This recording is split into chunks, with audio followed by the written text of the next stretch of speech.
Good afternoon.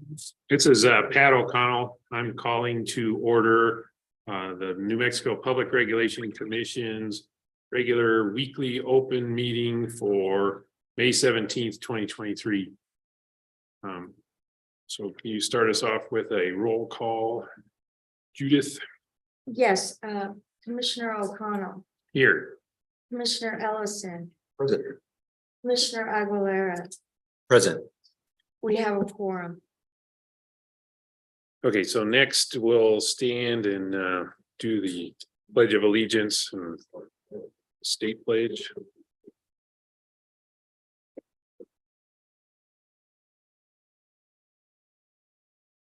Pledge allegiance to the flag of the United States of America and to the republic for which it stands, one nation, under God, indivisible, with liberty and justice for all. Salute to the flag of the state of New Mexico, symbol of perfect friendships among united cultures.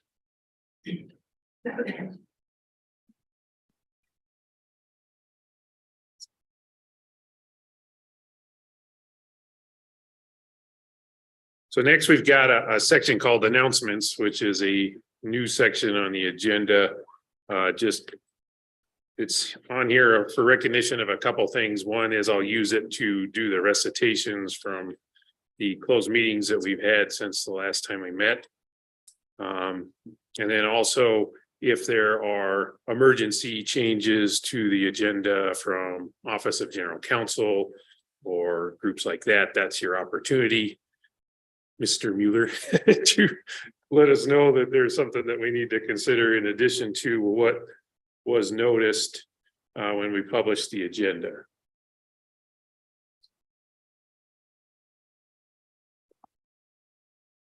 Okay, so I'll go ahead and read our recitation from a couple closed meetings that we've had this in the past week.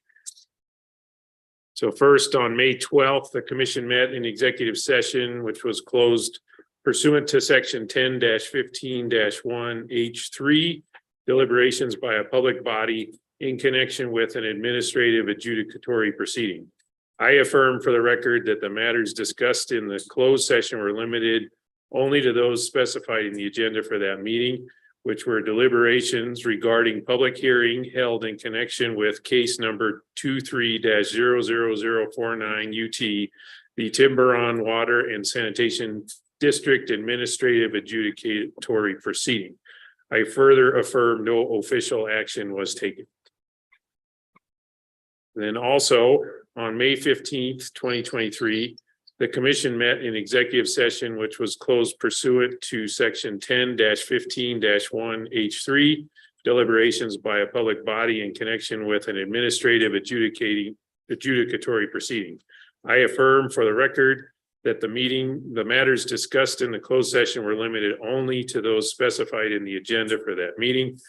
The agenda was case number 19-0099-UT/19-00348 UT, which is the matter of amended application for approval of El Paso Electric Company's amended 2019 Renewable Energy Plan and 2020 Renewable Energy Plan pursuant to the Renewable Energy Act and 17.9.572 NMAC, and third revised rate number 38 RPS cost rider, and in the matter of El Paso Electric Company's application for approval of long-term purchase power agreements with Hecate Energy Santa Teresa LLC, Buena Vista Energy LLC, and Cantuo Energy Center LLC, and case 22-00093 UT in the matter of the application for approval of El Paso Electric Company's 2022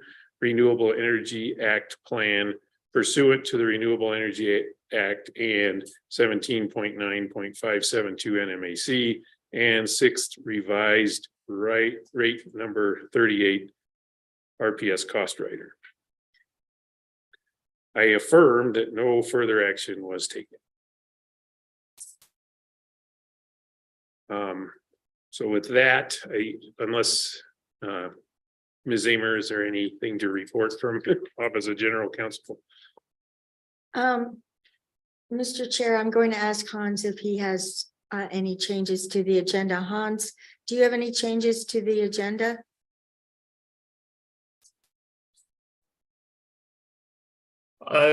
Mr. Chair, there are no changes to the agenda that I'm aware of right now. Great, thank you. Okay, so next step on the agenda is consideration and approval of the agenda for today's meeting.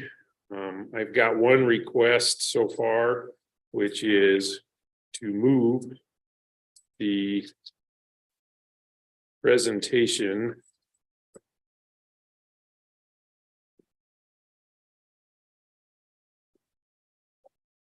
under item 9, discussion and potential action, fleet disposal request, move that to the beginning of the agenda. Ms. Mascarenas is managing a lot of contractors running around the building, so if we can take that item sooner, that'd be better. Then are there any other proposed changes to the agenda? Nothing from me. So I move that we accept the agenda as posted with revision being we'll take item 9 after public comment. I second. All right, seeing no disagreement, the agenda is approved. So next item on the agenda is approval of prior meeting minutes. So we had in our folder minutes of May 4th, 2023 open meeting. Commissioners, did you have any changes to those minutes? I have no comment, no proposed changes. Neither do I. Okay, then I'll move that we accept or approve the prior meeting minutes for the May 4th open meeting. And I second that motion. Seeing no disagreement, the minutes are approved. All right, so Mr. Mueller, I'm going to turn the floor over to you if you could help us manage the public comment section of this meeting.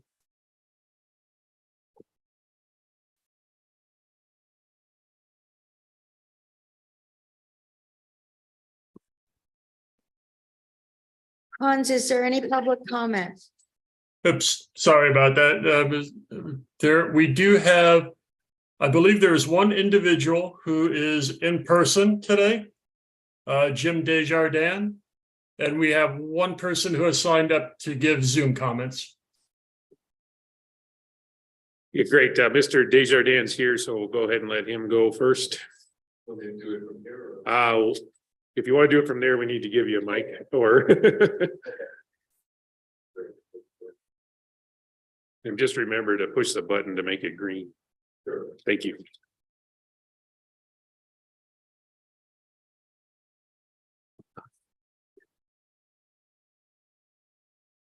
So good afternoon, Chairman O'Connell, Commissioners Aguilera, Ellison. Thank you very much for the opportunity to provide comments. My name is Jim Desjardins. I'm the Executive Director of the Renewable Energy Industry Association of New Mexico. We're known as REIA. We have approximately 60 members, a diverse group, been around since 2004. Many of our members are community solar developers or are involved in related businesses to community solar.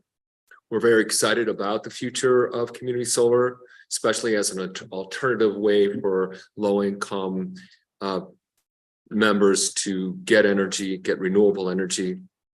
And where we're at right now is a result of a lot of effort by a lot of people over many years. And that includes numerous stakeholders, the state legislature, the Public Regulation Commission, and the administrator Incline.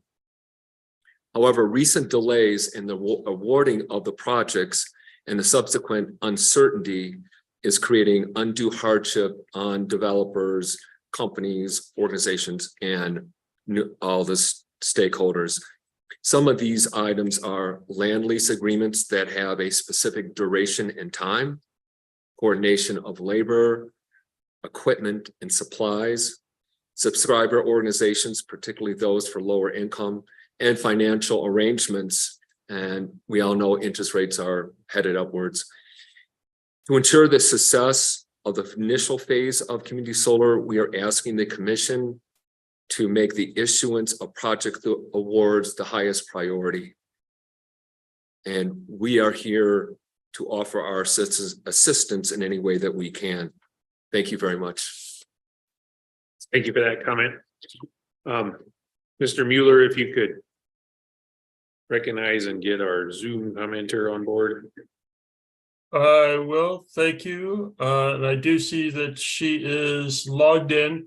I'm just going to take one quick moment, Mr. Chairman, to recognize that we also had various individuals file written public comment into the community solar docket. Those are now stored in a folder called Public Comments 2023. If the commissioners would like to review those at one point. Those were individuals that could not attend the meeting today and chose to submit written comments. The only other person I have for public comment then is Talia Sanchez. Talia, go ahead and unmute yourself. Thank you.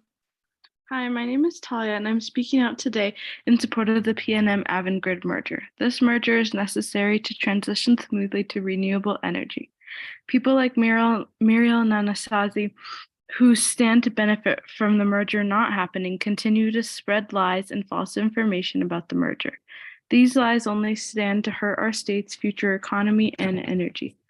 I ask you all to take a look at a recent Albuquerque Journal article written by Dennis Wallen that addresses some of these rumors and flat-out lies. Thank you for your time and have a great rest of your day.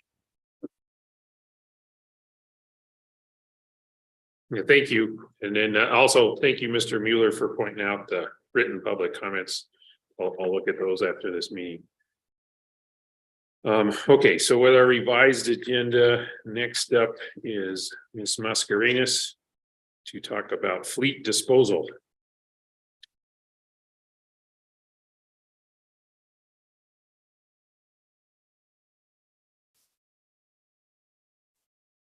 Good afternoon, commissioners. Before you, I have presented 5 vehicles that I am presenting for the commission to consider for disposition. These vehicles either have high mileage or we're unable to maintain due to them being battery operated vehicles, or they have significant damage in which it just does not benefit the agency to keep. Additionally, we have ensured that all of our divisions, including transportation and pipeline that travel 100%, have been supplied with vehicles that they can utilize that are reliable. And this will reduce our fleet, and we will be able to then better manage our fleet by utilizing the state motor pool instead of having to maintain this fleet. So if there are any specific questions on any of the vehicles, I listen for questions. Yeah, so just for clarification, are you requesting an action from us or just reporting that these vehicles are going to surplus? I am requesting an action that will be provided to the Office of the State Auditor, showing that the commission, if they do approve, will approve the disposal, and then we will proceed by reaching out to GSD to see if they are interested in taking our vehicles. Thank you. Any questions?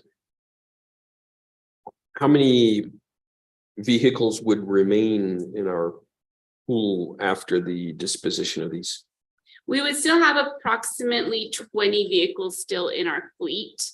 A portion of those belong to the transportation division, which then will transfer to Department of Transportation once that division transfers, and then the remainder will be in the pipeline safety division.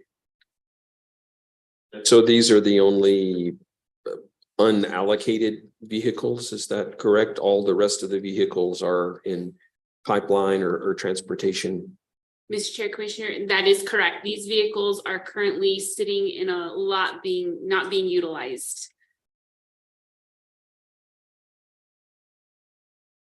Any further questions or discussion? Okay, so I move that we approve the plan in front of us to send these 5 vehicles to surplus.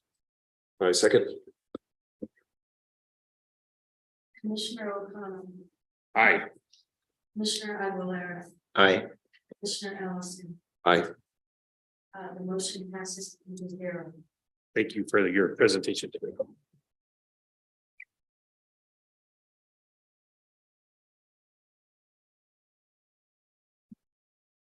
So next on the agenda is the consent action agenda.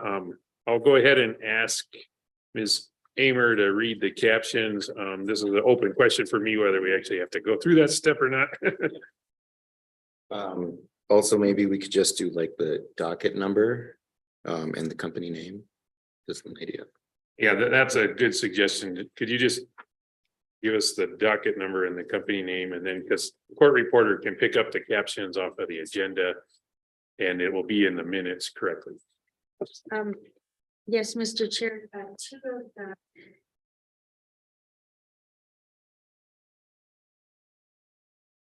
That 23-00111 TREN in the matter of investigation.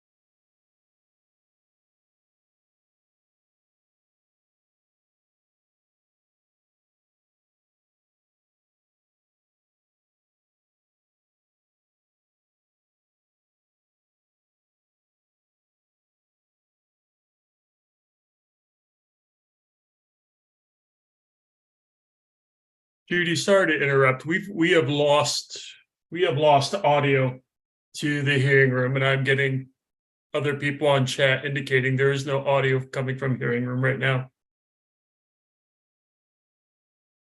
Thank you for that. I don't think it was lost. It was a red mic instead of green. Yes. But I think you can just proceed from where you're at. Okay. Like I say, what you've read so far is reflected in the agenda of Yes. this meeting. 23-00045 UT SPS's petition for variances from amended rule 17.9.568 NMPRC 23-00072 UT in the matter of Public Service Company of New Mexico's petition for a variance nunc pro tunc from the requirements of rule 17.9.568 NMPRC 23-00122 UT formal complaint of Sinaida Perez against PNM and 23-00162 UT PNM's application for a certificate of public convenience and necessity to construct, own, and operate 12 megawatts of battery storage facilities. Thank you for that. Any discussion or questions on the consent agenda items? I would just, I guess, note one thing in that last one, the PNM's application for the certificate of public convenience and necessity. I don't believe an actual storage quantity amount was specified. It was specified that it would be a 12 megawatt instantaneous power capacity, but there was no specification that I could see as to the amount of storage. So I imagine that can be clarified once it's with the hearing examiner. Good catch, Commissioner. Any other discussion on the consent agenda? I move that we approve the actions on the consent agenda. Second. Commissioner Ellison, Aye. Commissioner O'Connell, Aye. Commissioner Aguilera. Aye. The motion passes 3-0. Thank you, Ms. Hamer. So next item is a utility case. It's two case numbers, 1999 UT and 19348 UT. We'll start with a presentation from Mr. Fisk from Office of General Counsel. Please remember to turn your mic on. Thank you, Mr. Chairman, Commissioners. So yes, this is a matter that's in two separate dockets that were combined, or at least orders were issued, and proceeding was before a single hearing examiner because they were closely related. This matter concerns EPE's application for approval of amendments to two long-term purchase power agreements, or PPAs, that the amendments were necessitated by the fact that last year, for the beginning of the year, the contracting party, the party with which EP had contracted,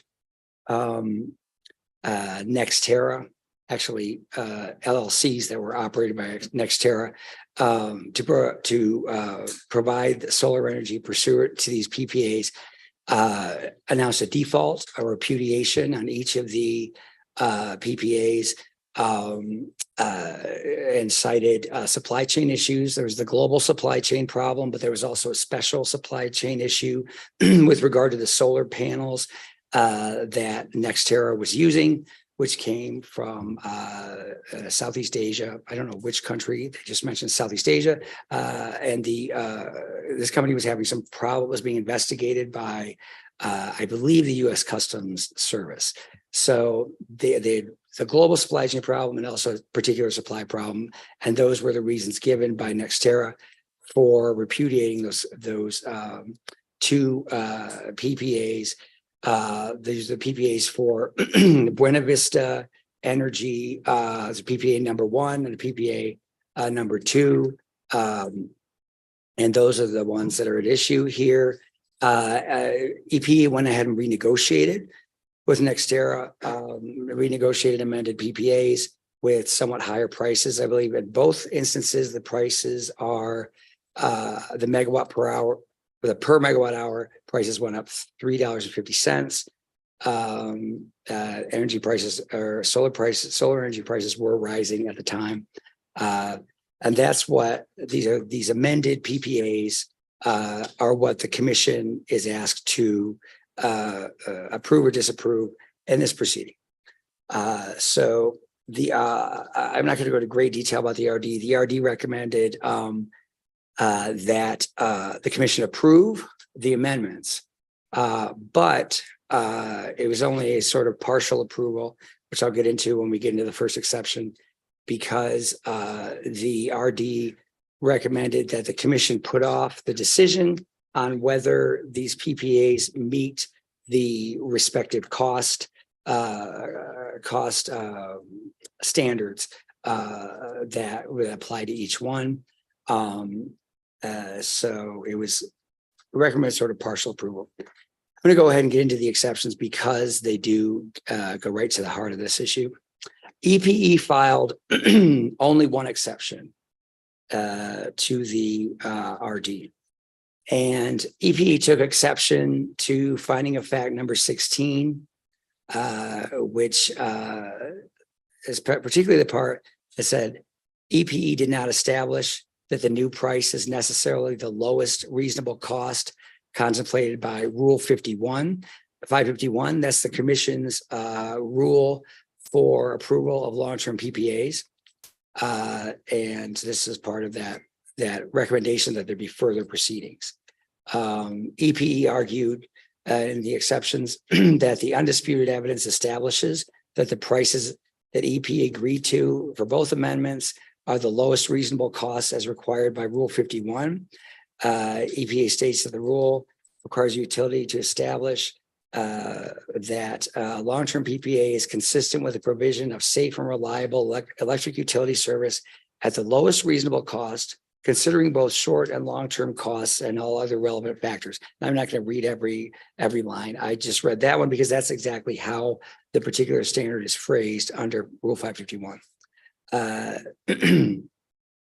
EPE also argues that the commission cannot put off the determination of whether the PPAs are, cost effective, lowest reasonable cost, because that's part of the approval of a PPA under under Rule 51.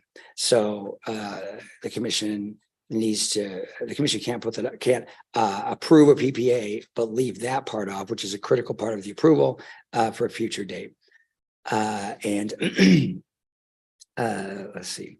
So EP had evidence on the record, such as a recently completed request for proposals showing that the amended Buena Vista prices are lower than current prices in response to this RFP. And there was other evidence as well. Let's see. But there was a response to this exception by the city of Las Cruces, arguing that, let's see, that EP did not establish that the amended PPA prices are necessarily the lowest reasonable cost. The city argued that EP fails to acknowledge the difference that the hearing examiner implicitly recognized between consideration of reasonable current market prices for replacement energy and implementation of the PPAs. TLC states that the RD concludes that EPE failed to adequately oversee the projects and that diligence by EPE and oversight of the project's progress might have prevented the need for the proposed amendments. In other words, EPE may have avoided a default by Nextera, defaults on these PPAs, if EPE had more diligently oversaw the projects, the progress of the projects, and therefore thereby would have avoided having to enter into amended PPAs. The proposed order would have the commission decide to accept EP's exception and agree with EPE that finding of fact 16 in the RD should not be incorporated as a finding of fact. There is sufficient evidence in the record that commission approval of the amended PPAs is consistent with the lowest reasonable cost under Rule 551. Moreover, if the commission were to accept the city's argument that EPE failed to prove that Nextera would have defaulted on its obligations if EPE had refused to negotiate, the commission would be imposing an unreasonable requirement upon EPE. It's sufficient that Nextera repudiated the original PPAs in writing. Such anticipatory repudiation by a contracting party of its duties is recognized as a breach of the contract under longstanding principles of contract law. In other words, EPE should not be held in any way responsible for Nextera's breach, and it was a breach. The commission will further find that finding of fact 16 should not be adopted, and instead EPE's proposed version of finding 16 would be adopted, which would revise the second and third sentences to say the new costs under the Buena Vista PPA amendments are reasonable given current market costs and conditions. The record in this case establishes that the new price under the amendments, which is the same for both projects, represents the lowest reasonable cost. I will take any questions from the commission. Before I go to EP exception 2, I forgot, this was not the case in which there was only one EP exception. So, but that was the first. If the commission wants to discuss that or has any questions, I will await them. I think I prefer if you can just get through your presentation. Okay. Do you have questions? And I'll speed up. The first one was one of the really probably the most important one.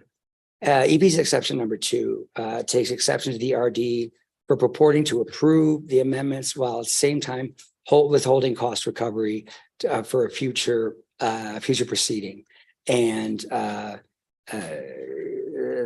city responds that EP is City of Las Cruces responds that EP is mistaken in arguing that because the cost of the Buena Vista 2 PPA remains below the RCT, actually the city, I'm going to skip that part. The city's response there really pertains more to the first exception, like whether the costs are reasonable. We've not so much whether that can be put off for a separate proceeding. So I'll skip to the commission's decision. The commission would find under the proposed order that the exception is mooted by the commission's finding in response to exception 1 that the amended PPAs meet the lowest reasonable cost standard of Rule 551. In other words, it is being found. It would be, if the commission adopts this order, it would be found in this proceeding. No further proceedings would be necessary. So with that, I'll just keep moving on. EP's exception number 3. EP takes exception to the RD's recommendation to include an additional reporting requirement in finding of fact 18, which would have required the commission EPE to file a report quarterly for 2 years on the replacement costs incurred as a result of the delays in completion of these projects, and as well as the Hecate projects, as well as the anticipated impact on the fuel clause. EPE argues that this recommendation is contrary to the Public Utility Act and Rule 551. EPE further argues this recommended reporting seek information that is not relevant to any future proceedings, as cost recovery should not be delayed to a future proceeding. The city didn't even respond to that exception. And the commission would agree with EP that this is a recommendation should be rejected, as it would impose an unnecessary reporting requirement regarding costs that have already been approved in this order for recovery. EP's exception number 4. EP takes exception to the recommended finding of fact number 13, which would have stated that EPE failed to adequately oversee the 2 projects, failing to hold NextEra strictly to its obligation to provide reports. Diligence by EPE and oversight of the project's progress might have prevented the need for amendments, leading to an increased cost and extended timelines. The city argued, EPE argued that, this is similarly, this was out of its control, that EPE did. EPE notes that the RD is correct in saying that NextEra did not provide timely reports for a certain period, but EPE argues that there's no support for the suggestion that NextEra's failure was due to lack of oversight by EPE. To the contrary, EPE states it requested the reports. The city responds that EP's 4th exception is, quote, emblematic of its attitude toward its customers and its regulators, and states that the record is full of evidence of EP's lack of diligence.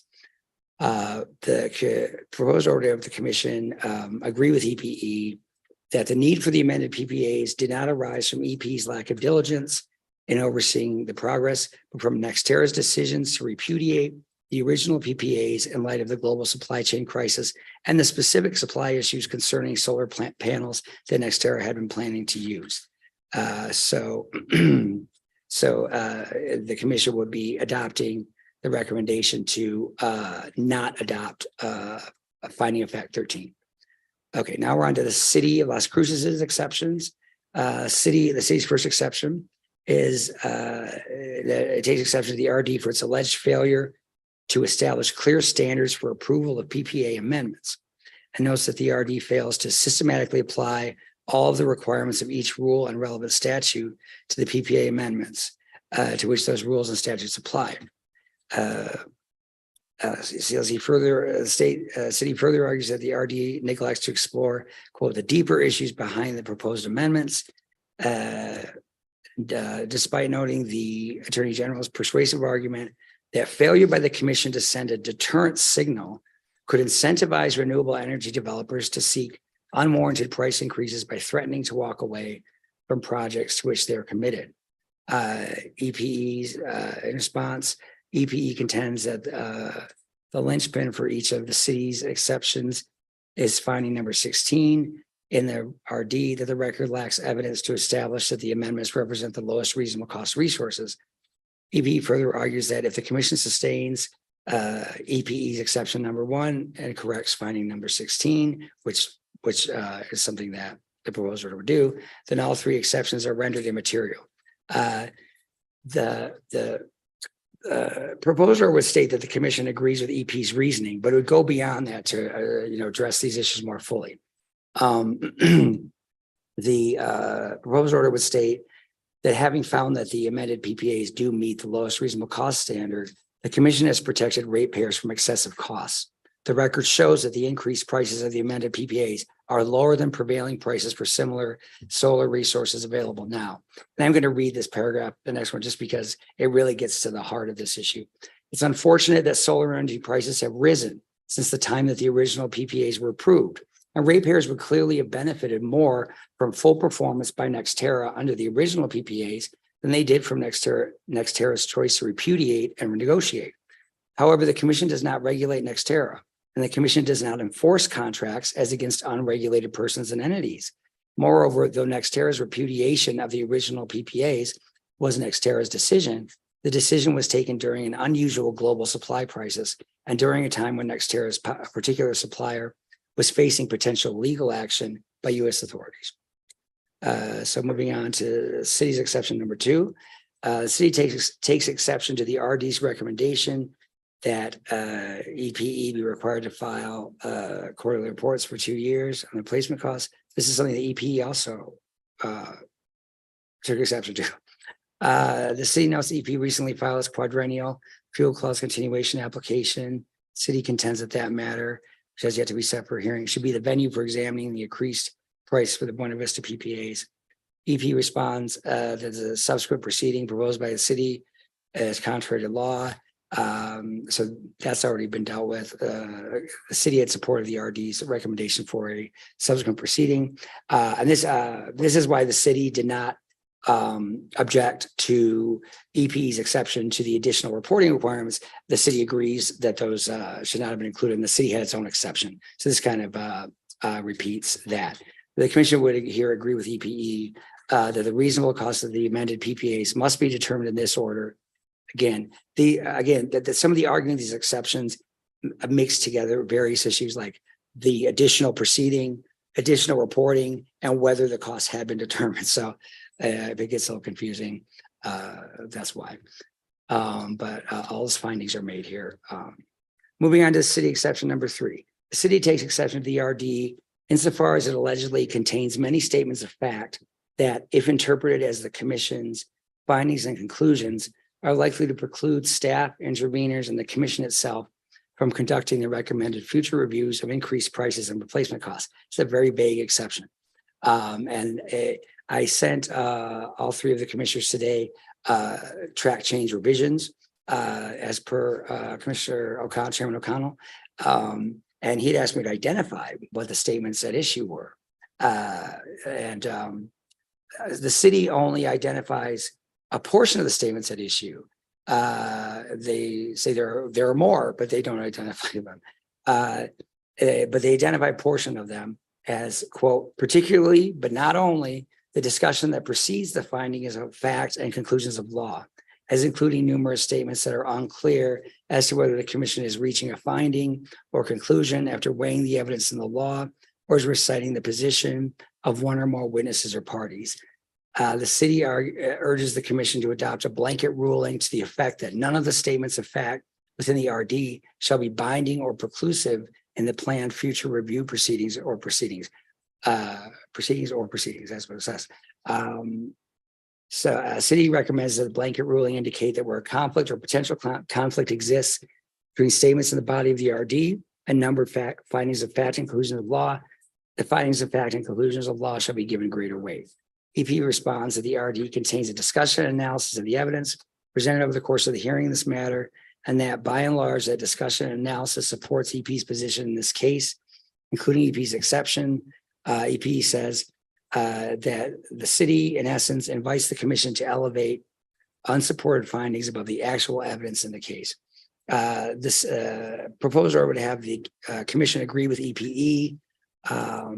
There's nothing unique about the RD that indicates that it should be subject to interpretive guidelines that differ from ordinary methods of interpretation. I didn't find anything particularly confusing about the discussion that came before the findings of fact. Generally, the findings of fact, because they're more conclusory statements that go to the legal issues. If there is a conflict between that and something else said in the RD, generally would control, because they, that finding is sort of a larger, a more critical finding that goes to, whether a certain standard was met, et cetera. So there's really nothing to worry about there. No particular special interpretive guideline is needed. So those are all the exceptions. And the order would go on to accept and adopt all the findings of fact and conclusions of law throughout the RD, except as modified. And then the decretal paragraphs would similarly incorporate by reference the decretal paragraphs of the RD, except as modified in the order. This is our standard, the commission's standard language for an order adopting an RD with modifications. So that's all for my presentation on this particular order, and I can take any questions. Thank you, Mr. Fisk. Commissioners, do you have any questions or discussion? I wanted to ask if I could share my screen briefly. Patrick or Hans, is that functionality that's available? Give me 1 second, Commissioner, and we'll make you co-host. Jordan, can you make Commissioner Ellison co-host?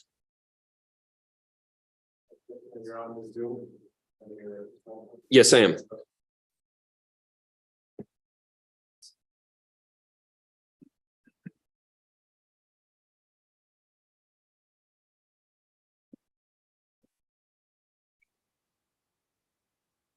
We can keep going while are we good to go? You are co-host, sir.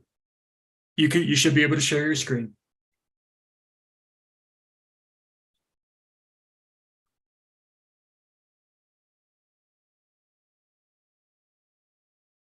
Okay, this is just by way of a little bit of graphic illustration. This is the Buena Vista Energy Center that we're talking about here, BV1 and BV2 in Chaparral, New Mexico, which is very close to the border with Texas, and this is an existing facility. So this has been built, and what we're talking about for Buena Vista 1, which is the 100 megawatt solar farm, is really the 20 megawatt portion that would be allocated to New Mexico. And this is just a little more information. I know that's pretty hard to read on the screen. El Paso service territory, and here's Chaparral, if you can see my cursor there.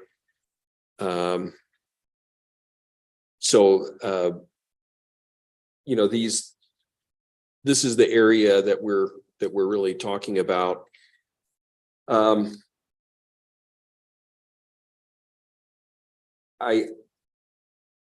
I think in general that these are attractively priced resources. The Buena Vista 1 and Buena Vista 2 resources, along with the battery, my feeling is that they are a good value for the ratepayer. They're obviously good for the environment, and I think in my view are the kind of projects that we would like to see come online in order to support El Paso's attainment of the renewable portfolio mandates of our state. I do think it's a little strange that, we have 3 different resources, Buena Vista 1 and 2 solar farms, and then the battery, and 3 different rate recovery treatments. So the Buena Vista 1 is considered a capacity or system resource, and it's a PPA, obviously, and recovery would be through the fuel and purchase power cost adjustment clause. The Buena Vista 2 is considered a renewable energy attainment plant, and recovery is through, as was decided previously in 2020, through the renewable cost rider. So, I mean, they're both solar plants, and, we see 2 different treatments for recovery, and then the battery is being recovered through the base rates. In my view, I'm inclined to move away from RPS cost riders. I think it would make more sense for Buena Vista 2 to seek recovery through the fuel and purchase power adjustment clause. Since it was already approved to receive that cost rider go through the cost rider in 2020, I'm not inclined to change it today, but I do think that we need to finish the rulemaking that was started on the renewable cost rider, and I personally believe that we should migrate away from it. I also don't feel that the fact some renegotiations were required here on these contracts sets a general precedent. I think we can all agree that there were some very specific circumstances around these global supply chain issues, and that El Paso Electric did receive notice from NextEra that they were not inclined to proceed with the project. So I don't feel that this sets a general precedent in competitive processes that a bidder can come in with a low bid and then later on say oops and adjust it upwards for any reason. I think I would personally take a pretty dim view of that if there were not some very strong arguments as to things that might justify such a change. But in general, I do feel that these are attractively priced resources and that they're the right thing to do. Thank you. Do you have any discussion or comments, Commissioner? I appreciate that, and also the slides. That was unexpected, but I enjoyed that. Just to say that I generally agree with you with respect to the writers. I mean, I'm certainly looking forward to evaluating that as we go forward with potential rulemaking. Generally I agree with you, but I'd also like to explore what the industry and stakeholders have to say about it.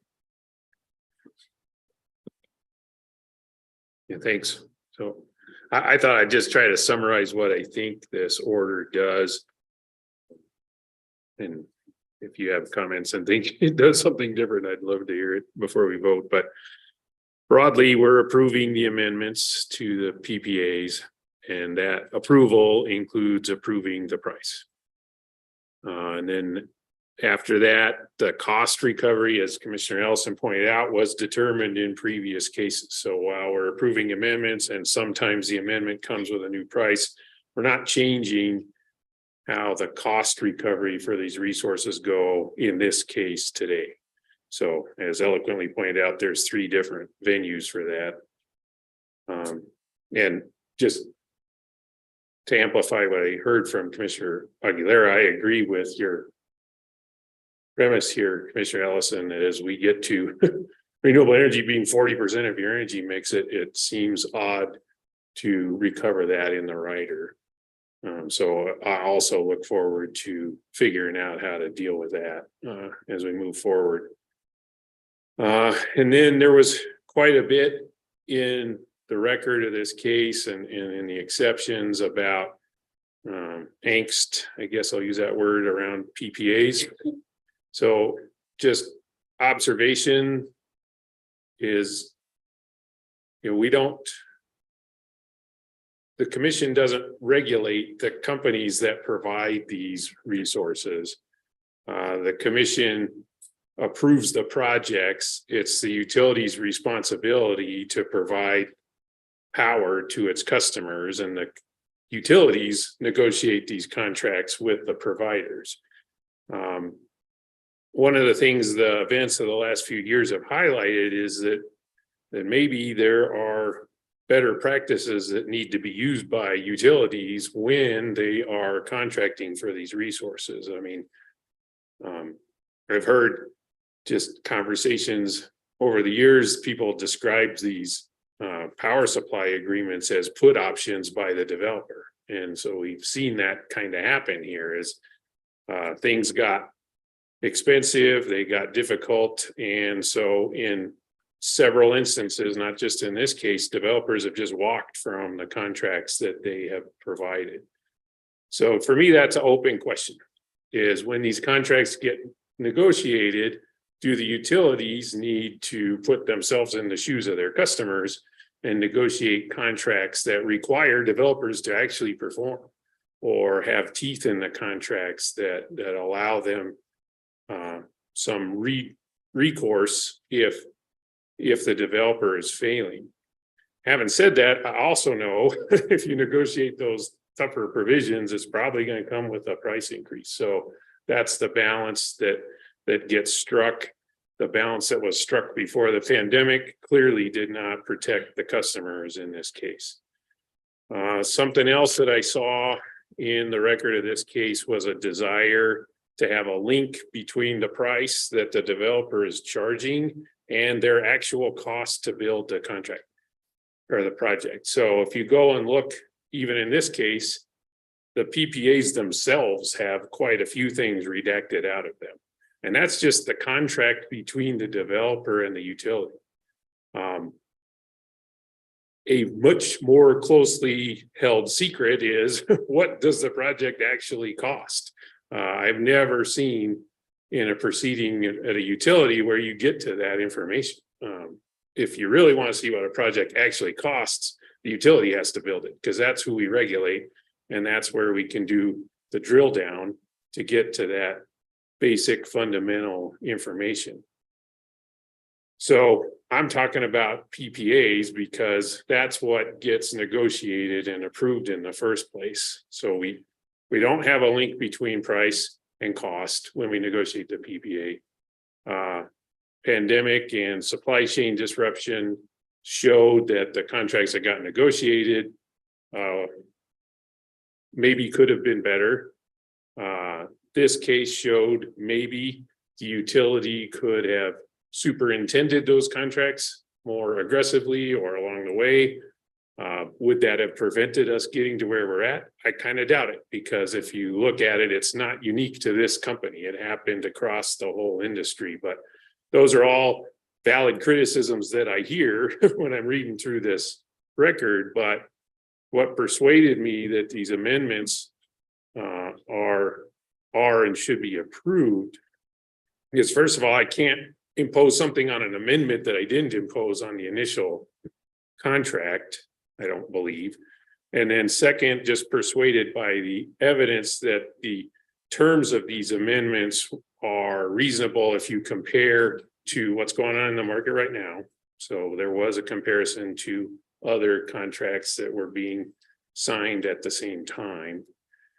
And if you really wanted this standard of, I know I have the absolute least cost for this project, these projects needed to be rebid.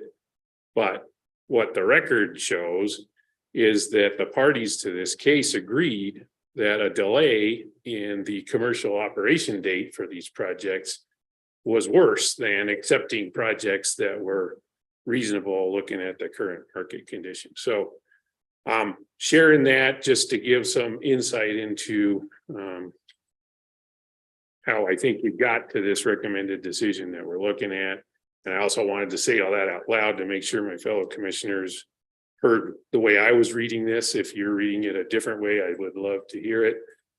Certainly, we still have opportunity to edit the order, but just wanted to share and open it up for more discussion. And if my fellow commissioners have had sufficient discussion, then I would entertain a motion to approve the draft order that's in front of us.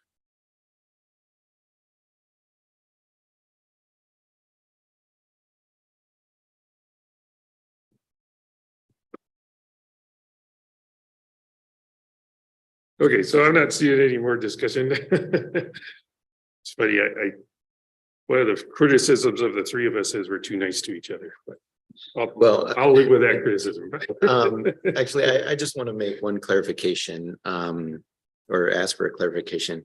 I don't believe that you were in your discussion about knowing what the project actually cost. I don't believe that you were suggesting that the utility should build the projects. So I just wanted to.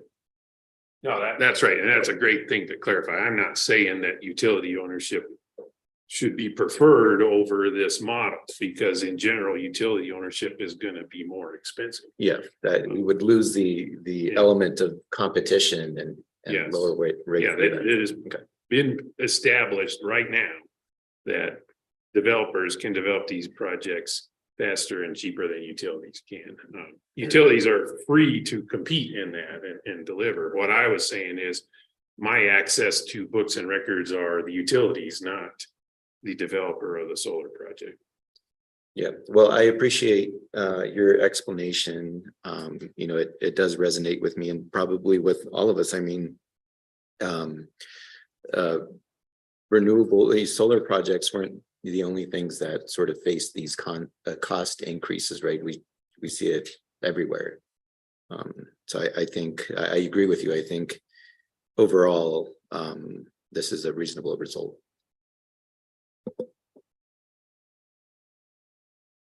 And I think that is a, interesting point about, utility ownership versus developing, and that utilities can have a process by which they, have sort of a wall in between the two processes and see which one turns out to be the better deal for the consumer. And, clearly if a third-party developer is developing it, then there is somewhat less risk for the consumer, because if the project fails to produce as much power as forecasted, then it's the developer who takes the hit. Whereas if the utility owns it and ratepayers are paying for the cost of the plant, then it's the ratepayers who take the hit. On the other hand, one could argue that it would be some incentive for a utility to go faster, to do more renewable projects if they could own them. So, I think it is an interesting question. But I might add that, in the Carne project that we're going to discuss, and I believe the same is true for these, that, these are all take or pay agreements on the solar side, which make, obviously make the price more attractive, because the developer does not bear any risk in terms of curtailment. But I think it does mean that going forward, that, at least I think I would want to pay attention to how much curtailment actually does take place, and see that, El Paso is prudently, using its resources to keep curtailment at a minimum, since the ratepayer is going to pay for the amount of power deemed delivered, whether it actually is or not.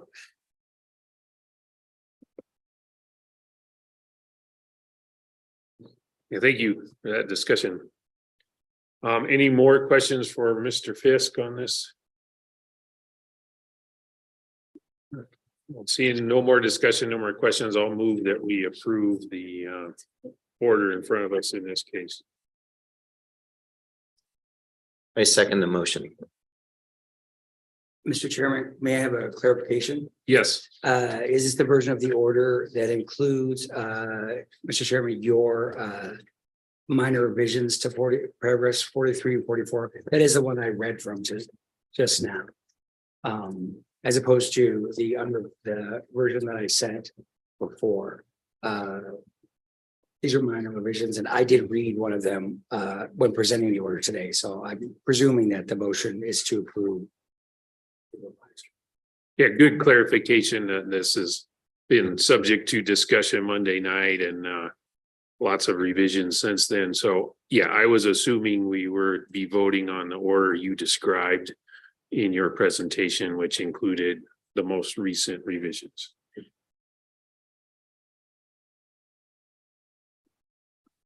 Does anybody Yeah, I have any agree. questions I or agree. discussion on that? No? So Ms. Amer, can you take the roll?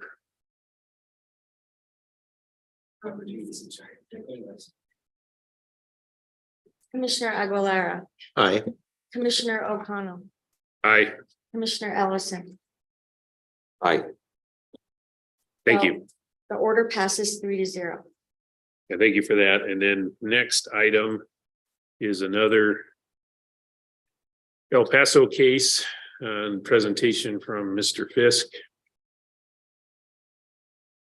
Thank you, Mr. Chairman, Commissioners.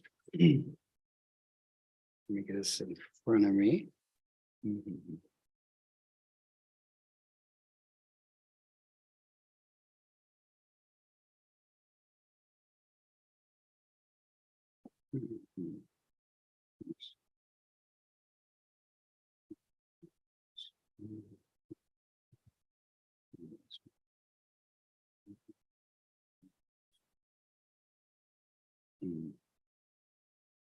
You're just trying to get the most recent versions with revisions. Okay, all right. All right, thank you. Mr. Chairman, Commissioners. So this is docket number 2293 UT.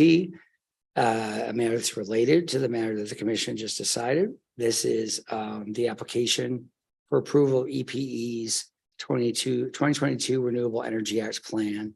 This is for plan year 2023, which of course has already started. We're already in 2023. And the next plan year, which is generally just for informational purposes in a plan like this, is 2024.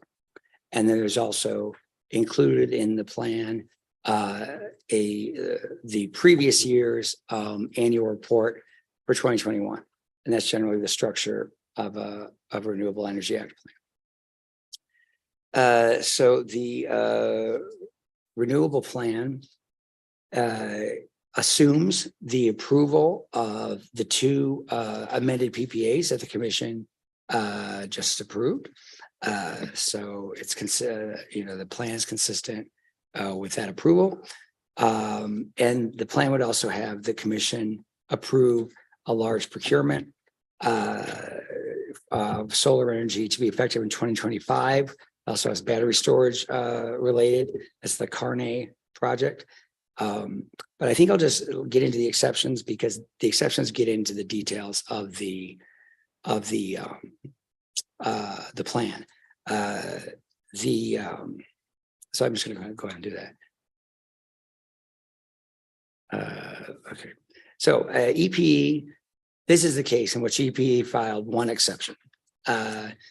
EPE took exception to the RD's finding that EPE's 5 large non-governmental customers were underbilled following the repeal of particular section 62.16.4A2 of the Renewable Energy Act, or REA, when the REA was amended in 2019. I'll skip some of the details here. There's a lot to go over, the RPS cost rider, EP's RPS cost rider had, prior to the amendments to the REA in 2019, had a sort of a dual track of how RPS costs would be, that were passed through the rider, would be collected.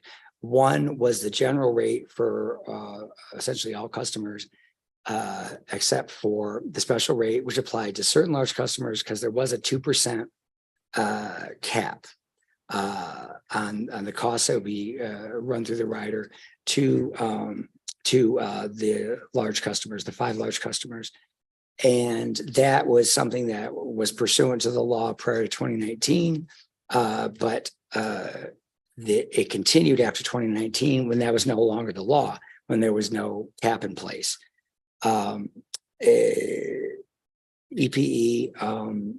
argued that this dual track was related to a matter concerning the Camino Real landfill to energy facility, also called CURLIF, which became the subject of an appeal of a commission order. This was a commission order that had approved EPE's proposal. This is in 2018 under the old version of the REA, to pay $30 per rec for recs associated with energy purchased from the CURLIF.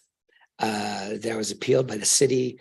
The commission at the time actually decided not to defend that, and it was eventually decided in December of 2021, which was after the amendments to the REA, that the commission's decision had been wrong because the $30 per rec charge should not have been charged to customers because these were recs that should have been free under federal law, under PURPA.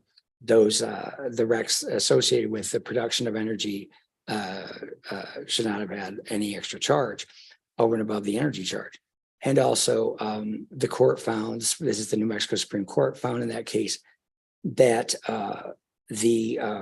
even though EPE was in favor of going over, of exceeding the reasonable cost threshold, this is the pre-2019 reasonable cost threshold, that reasonable cost threshold, or RCT, was not just for the protection of the utility, but for ratepayers. So the utility's willingness or desire to exceed it was not enough the utility essentially did not have the power to waive that. It was for the benefit of ratepayers as well. So when that decision came down in December 2021, the next month the commission issued an order. There had been an agreement by EPE and interveners in the most recent renewable matter at that time, which was 21-00111. UT as to how to process the adjustment for the period of time during which EPE had collected from customers through the RPS rider the charges that were in dispute, the Curliff rec charges, but had not paid them to Curliff pursuant to the commission's order issuing a partial stay that had been requested by the city. So there was this adjustment to be made, and EPE argues that that's why this RPS cost rider remained in place, because the adjustment we needed to mirror the method of adjustment needed to be through a cost rider that was identical to the one through which the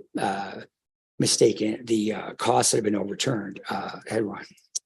The city of Las Cruces, in response to the to EP's exception, argues that the RD appears to adopt the city's position that addressing EP's underbilling of 5 large customers and overbilling of most of its New Mexico customers is not retroactive rate making, as was argued by EPE, a correction of EPE continuing to apply the statutory cap after its repeal.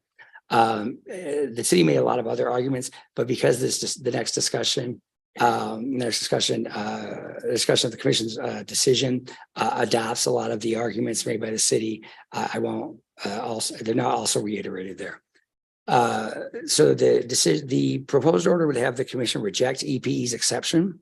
It would state that the commission agrees with the RD and with the city that correcting billing to comply with the amendments to the REA is not retroactive rate making. It is ensuring compliance with the law to which the commission, as well as EPE, were and are subject.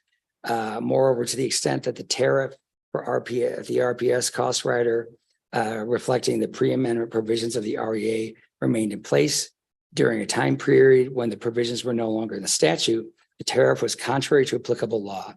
EPE also argued that the filed rate doctrine, which in some cases operates to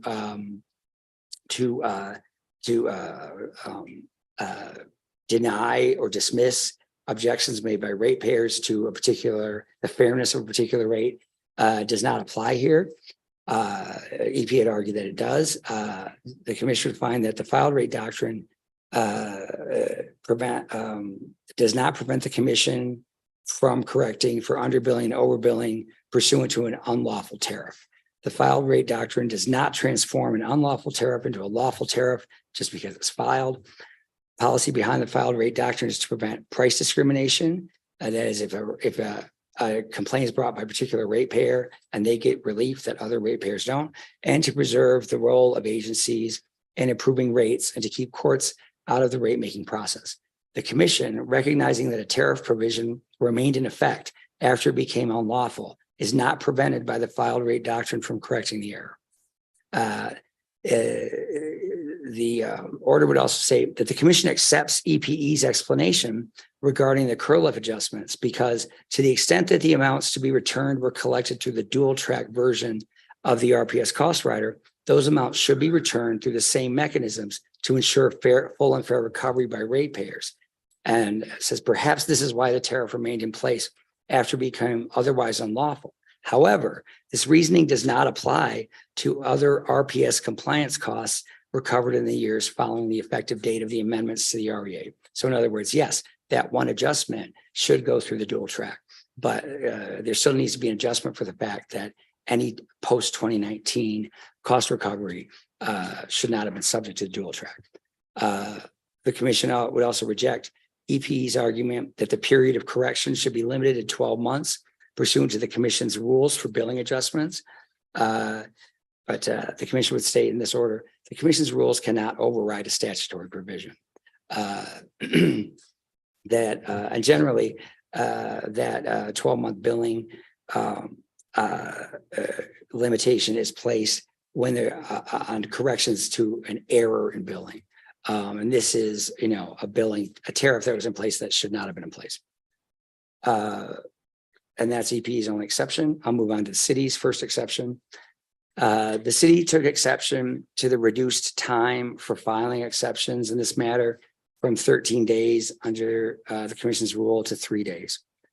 City argued that fundamental requirements of due process in an administrative setting are reasonable notice and opportunity to be heard, and that there's no precedent for so severe a shortening of time, which seems intended to squelch dissent, unquote. The proposed order would have the commission reject the exception. The commission would note it is regrettable that the exception period needed to be shortened to such an extent in this proceeding.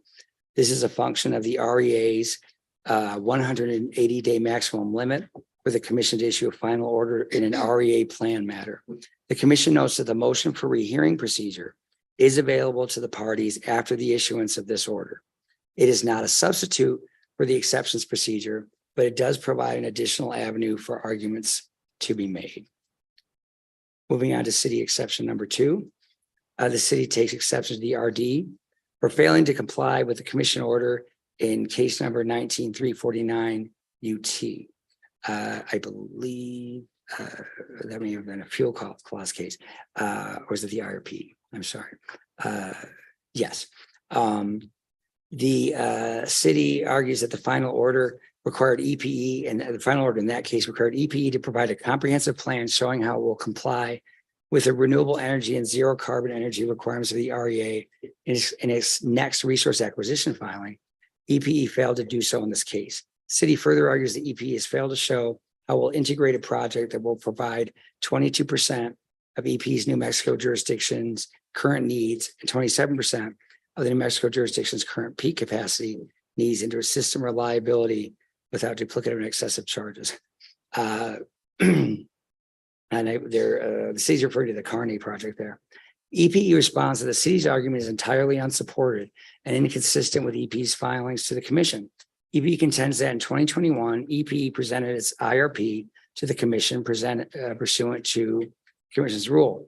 EPE claims that consistent with a reference requirement from case 19349 UT, as part of the 2021 IRP, EPE included jurisdictional analysis that evaluated 3 different approaches to meeting New Mexico's REA requirements, which were resulted in 3 New Mexico specific resource portfolios.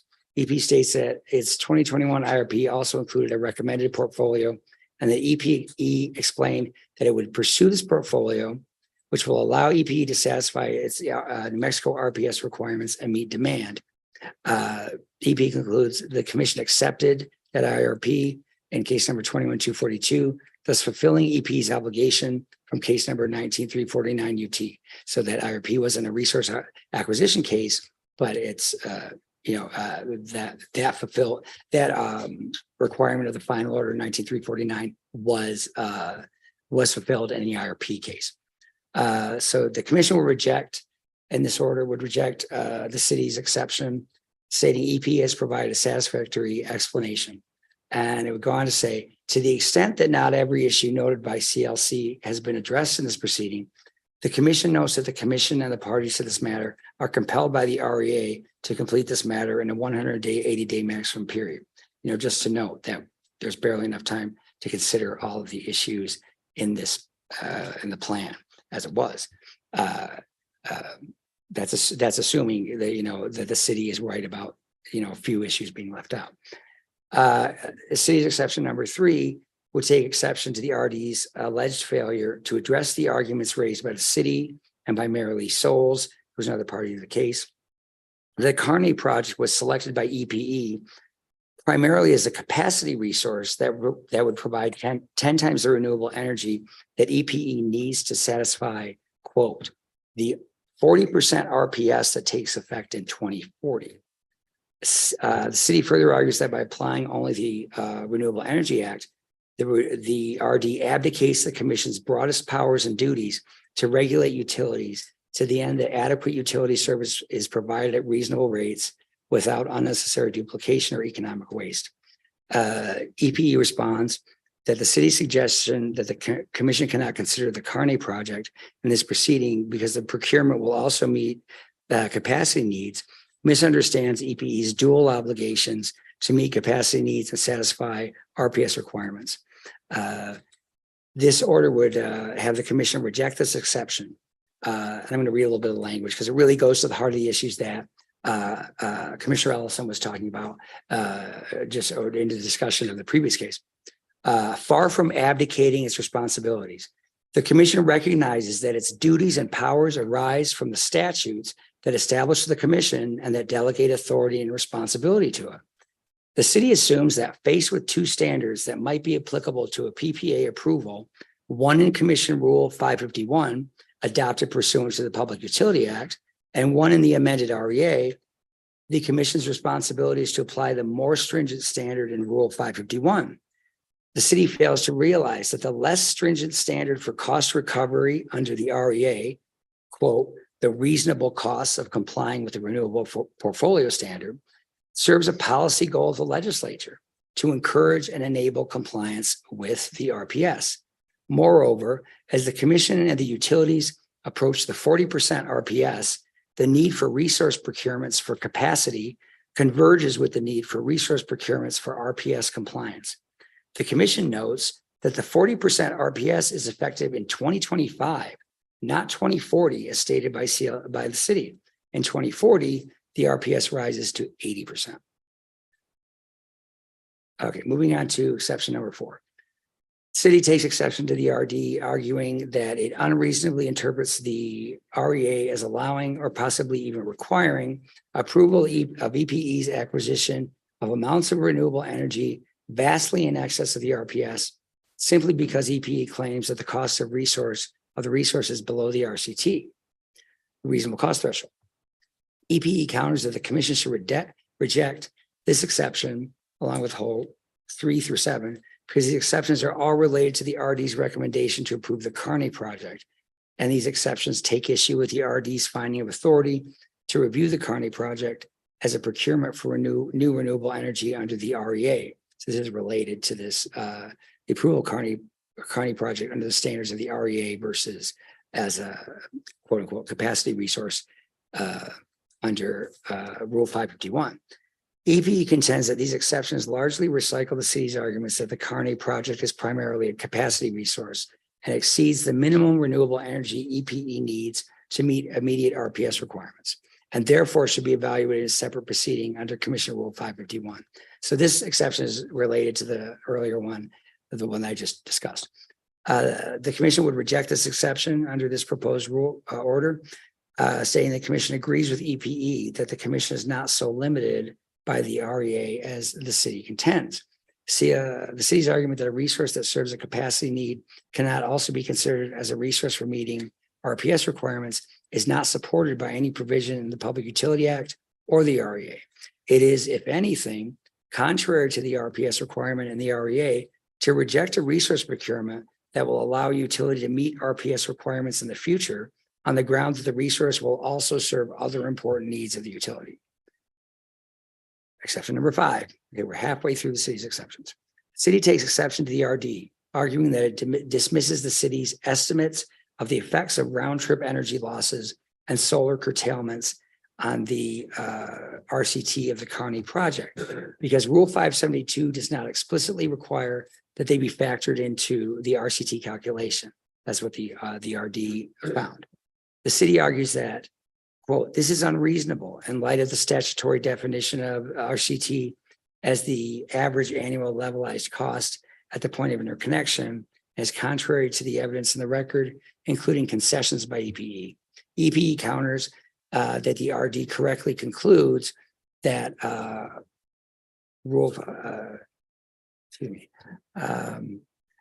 wanted to, I just switching to the order that the revised order that I drafted and sent right before the meeting to, as per my discussion with Commissioner Ellison, because he had some revisions here. I'm not looking at that one.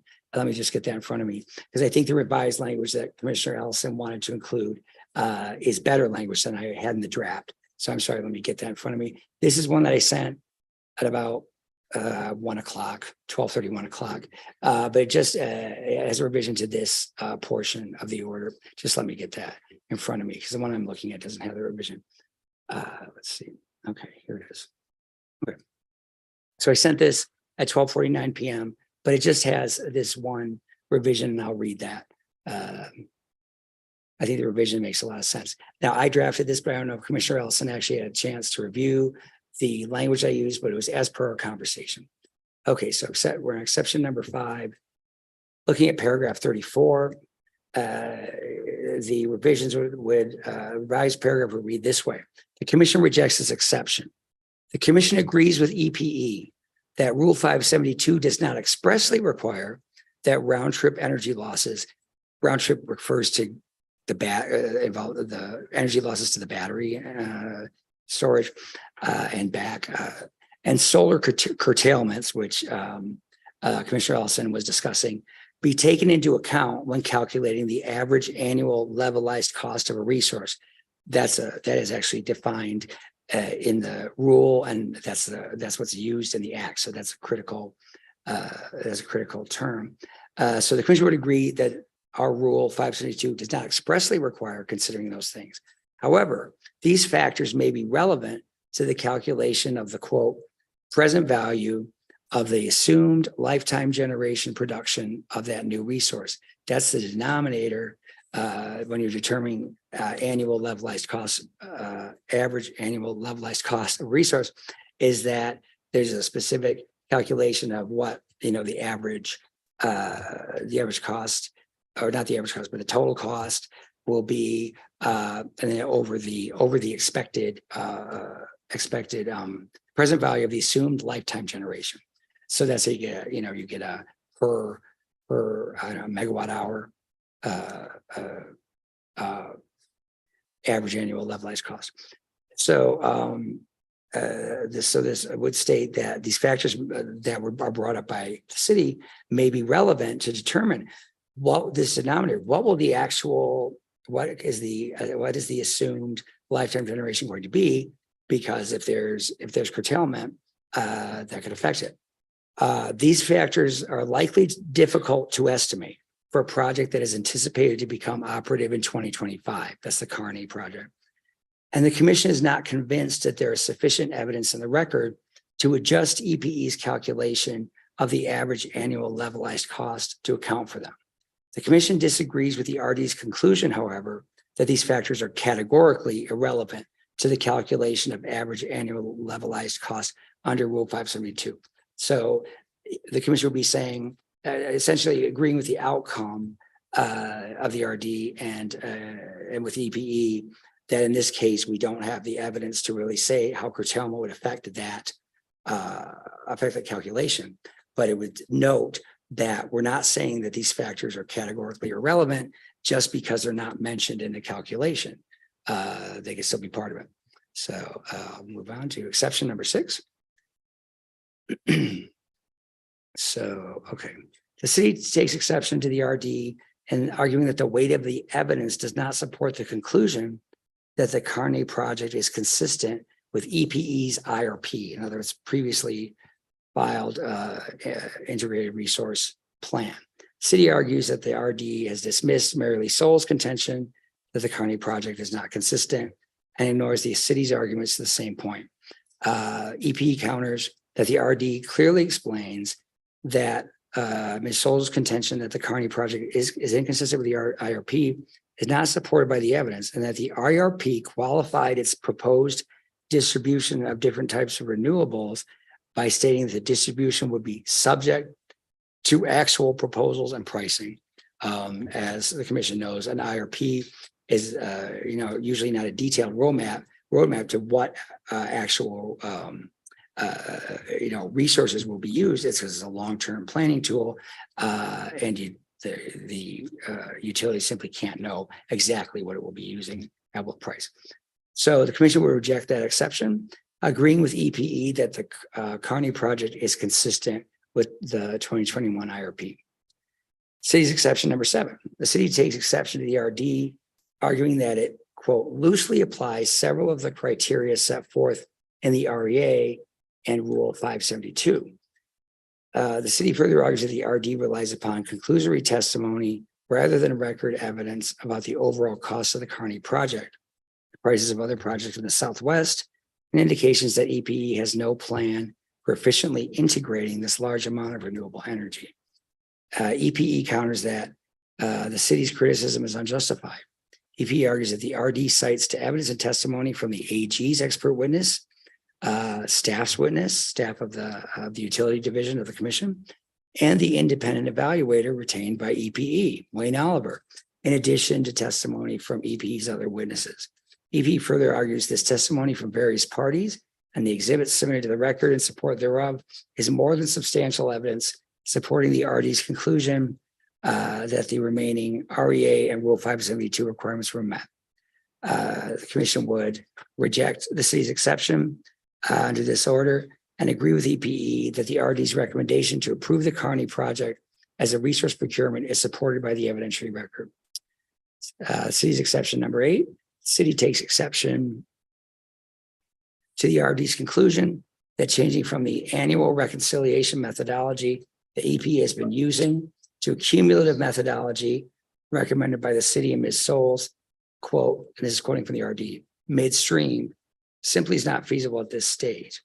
This is the reconciliation methodology for actual renewable or RPS compliance costs for a particular year versus what was recovered for that year in the cost rider. That's the annual reconciliation. EPE counters that the city's exception does not establish grounds for the commission to depart from the RD recommendation. EPE argues that, quote, after considering all evidence presented on this issue, the RD correctly found that the city's proposal to change from annual to cumulative reconciliation serves no purpose. EPE notes that the city acknowledges at page 38 of its exceptions that either methodology, if done correctly, eventually will reach the same result. So the commission would reject the city's exception, agreeing with EPE that the RD correctly found that the city's proposal serves no purpose. Exception number 9. The city takes exception to finding of fact 21 in the RD. The city states that the RD agrees with the city's contention that, quote, EPE erroneously continued to charge a reduced RPS cost rider to several large customers who were entitled to special treatment under the REA until the REA was amended in 2019. The city contends that the RD's treatment of the twice deferred issue of the large customer cap can be implemented without further calculations by EPA.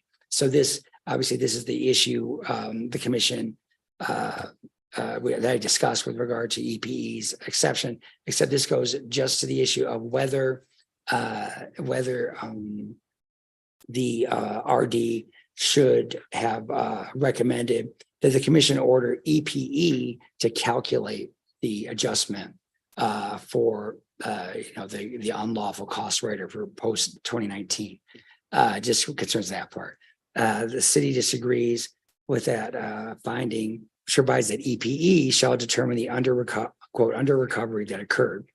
The city contends that its witness, Jose Provencio, presented unopposed testimony that the amounts discounted of the 5 large customers total 1,198,000, et cetera. In other words, the city is saying we already have the calculation. You don't need to have EPE recalculated. EPE counters that if the commission accepts the RD's determination that EPE's non-governmental large customers were underbilled, which this order would do, then EPE must be afforded an opportunity to determine the amount of the under recovery. And the commission would reject this exception, agreeing with EPE that EPE should be afforded an opportunity to calculate the adjustment. I don't think I've ever seen a case where the commission ordered an adjustment that would be executed by utility without letting the utility calculate the adjustment, subject to objections by interveners. Okay, and the final exception.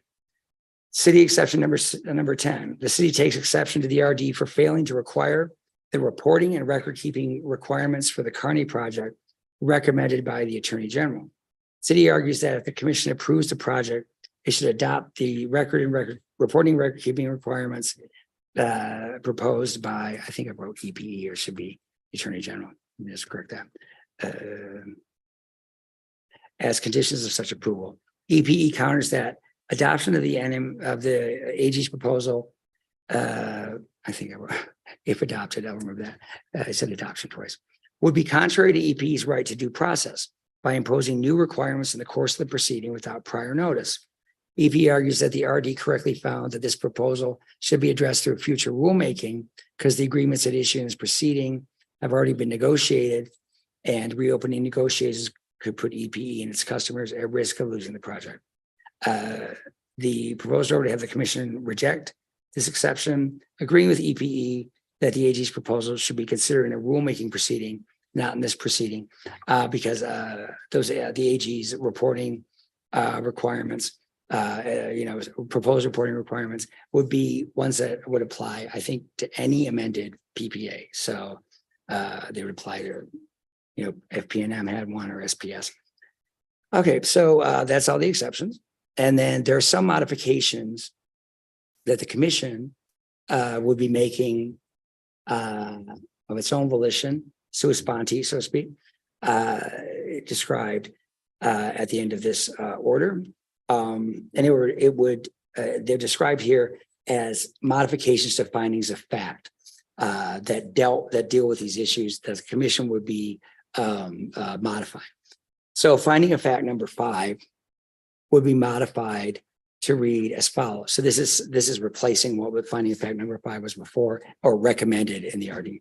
The 2021 report is not accepted as compliant with Rule 572 and the REA, as EPE has failed to provide a calculation of the actual percentage of EPE's total 2021 retail sales comprised of renewable energy.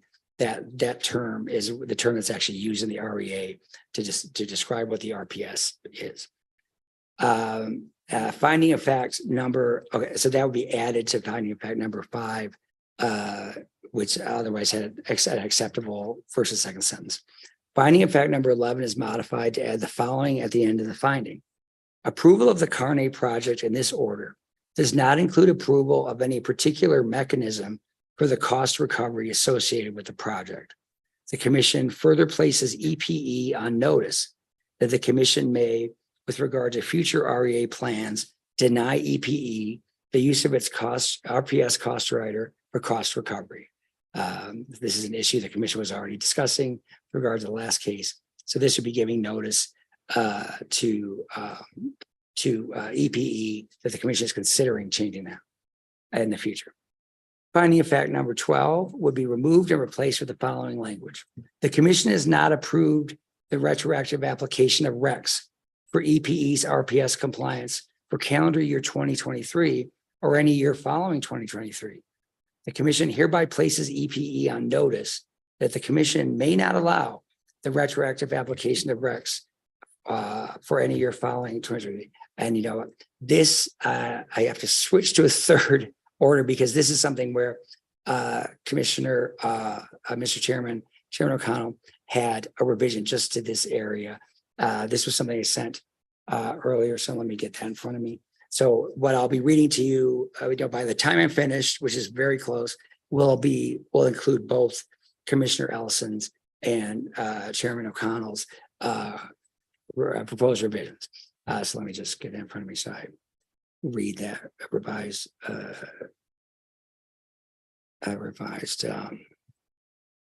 version. Let's see here. Where's that? Okay. Here we go. Here we go. So today, 11:22 a.m., I sent an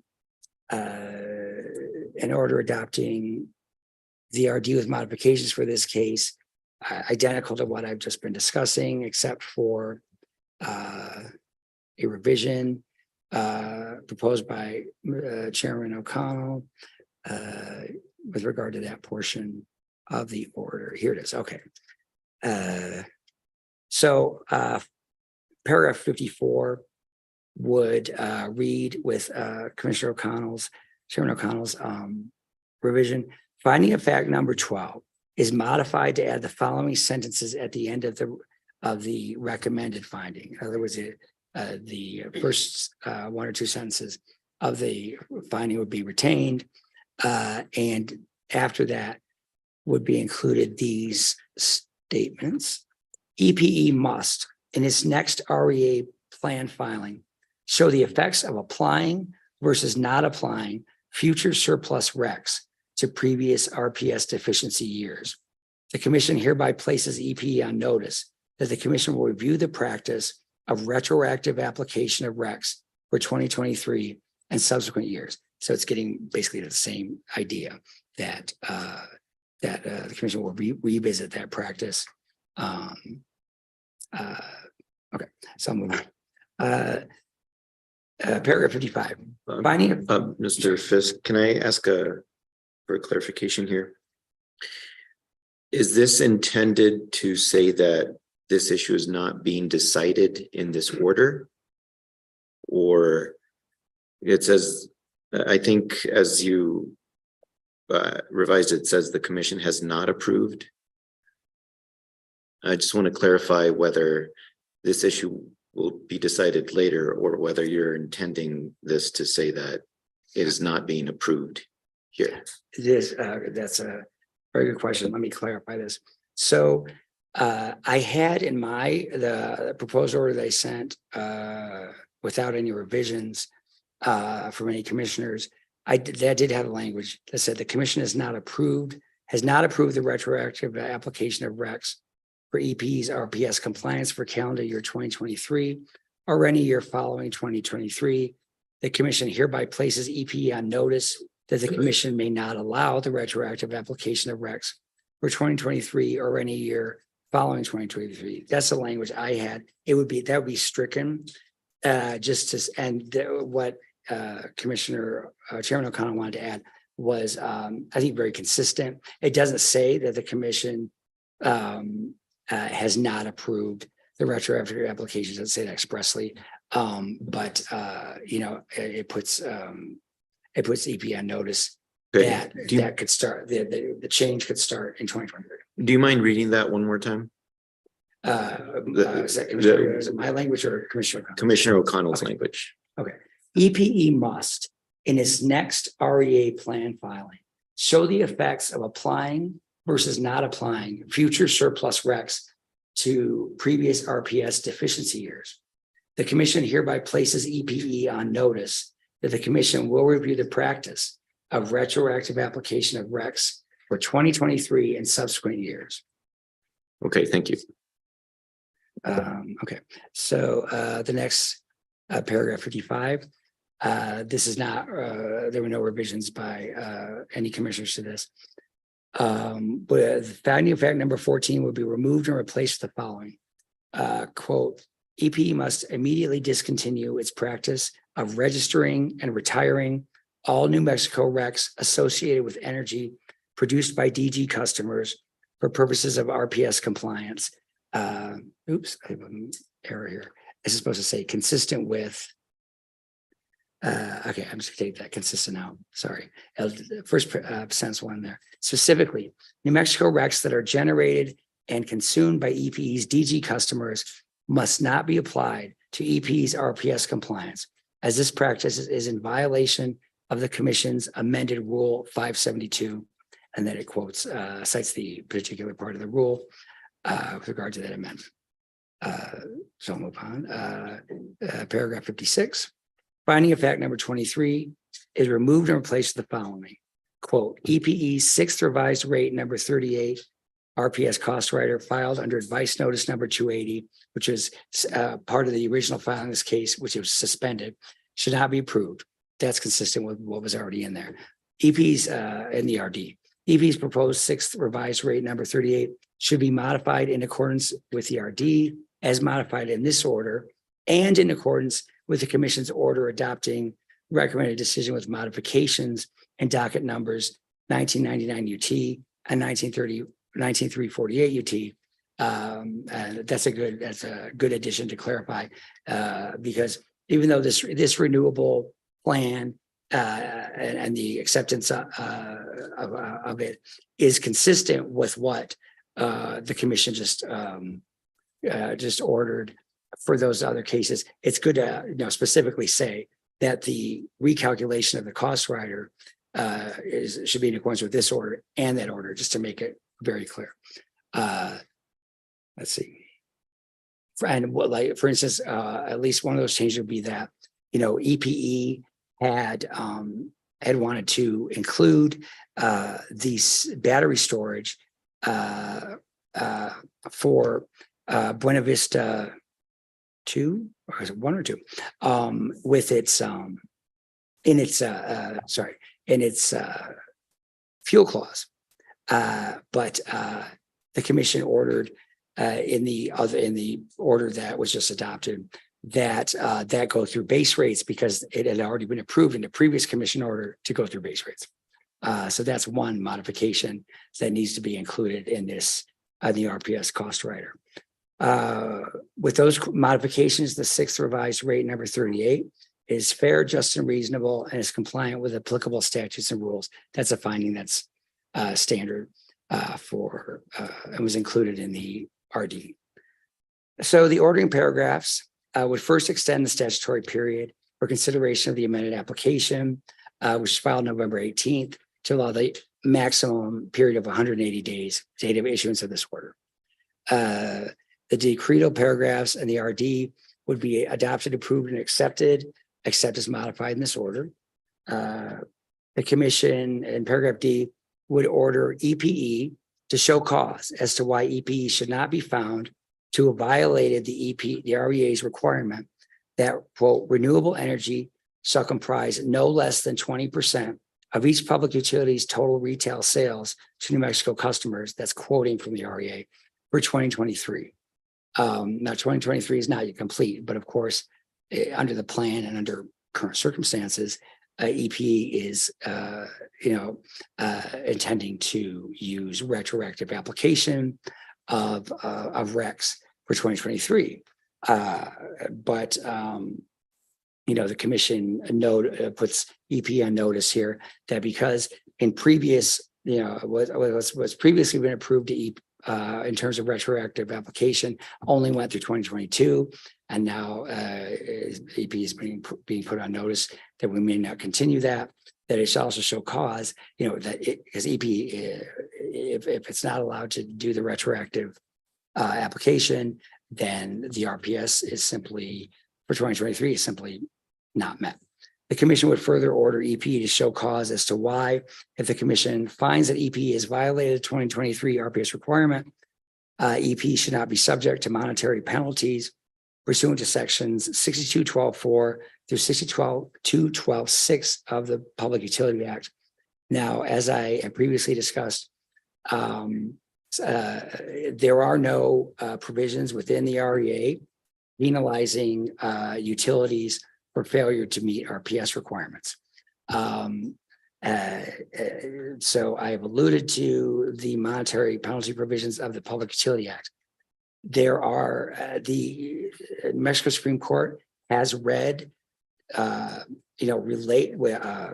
statutes that are related to the Public Utility Act in harmony with related statutes such as the REA, specifically in the Efficient Use of Energy Act. That's one where we actually have a court decision of the court saying that they should be read in harmony for the purposes of, and actually allowed the commission, I believe, to apply a provision that's in the Public Utility Act to an Efficient Use of Energy Act matter.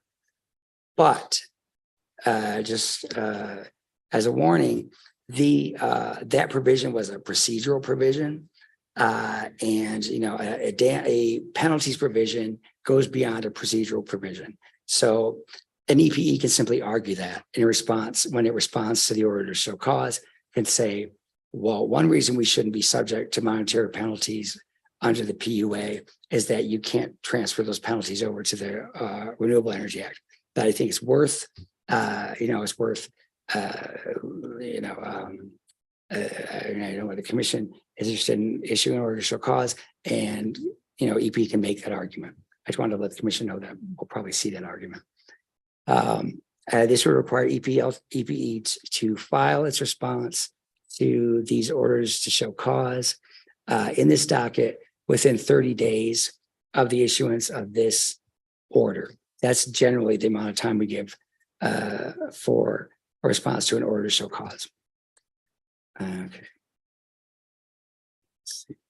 I just feel a little proofreading on here, sorry. Okay, and then paragraphs E and F would just require EPE would give a deadline for EPE to file as an amended 2021 annual report in accordance with the discussion in paragraph 52 above, 20 days. That seems reasonable. And ordering EPE to file the advice notice for the RPS cost rider in accordance with this order and the order in the other case within 20 days. And with that, I am finally finished and I will take any questions. Thank you for that. Commissioners, do you have any questions or discussion? Anybody want to go first? Commissioner Ellison? Mr. Fisk, could you help me summarize what this order is doing? It's very easy to sort of lose the big picture and the incredible amount of detail that we're delving into here. If approved, this order would approve the PPA with the proposed Carne 130 megawatt solar facility and 65 megawatt battery facility in Luna County, and approve cost recovery for that PPA, but not specify a specific mechanism, whether it would, how it would be on a customer's bill. Correct. We would be in agreement with the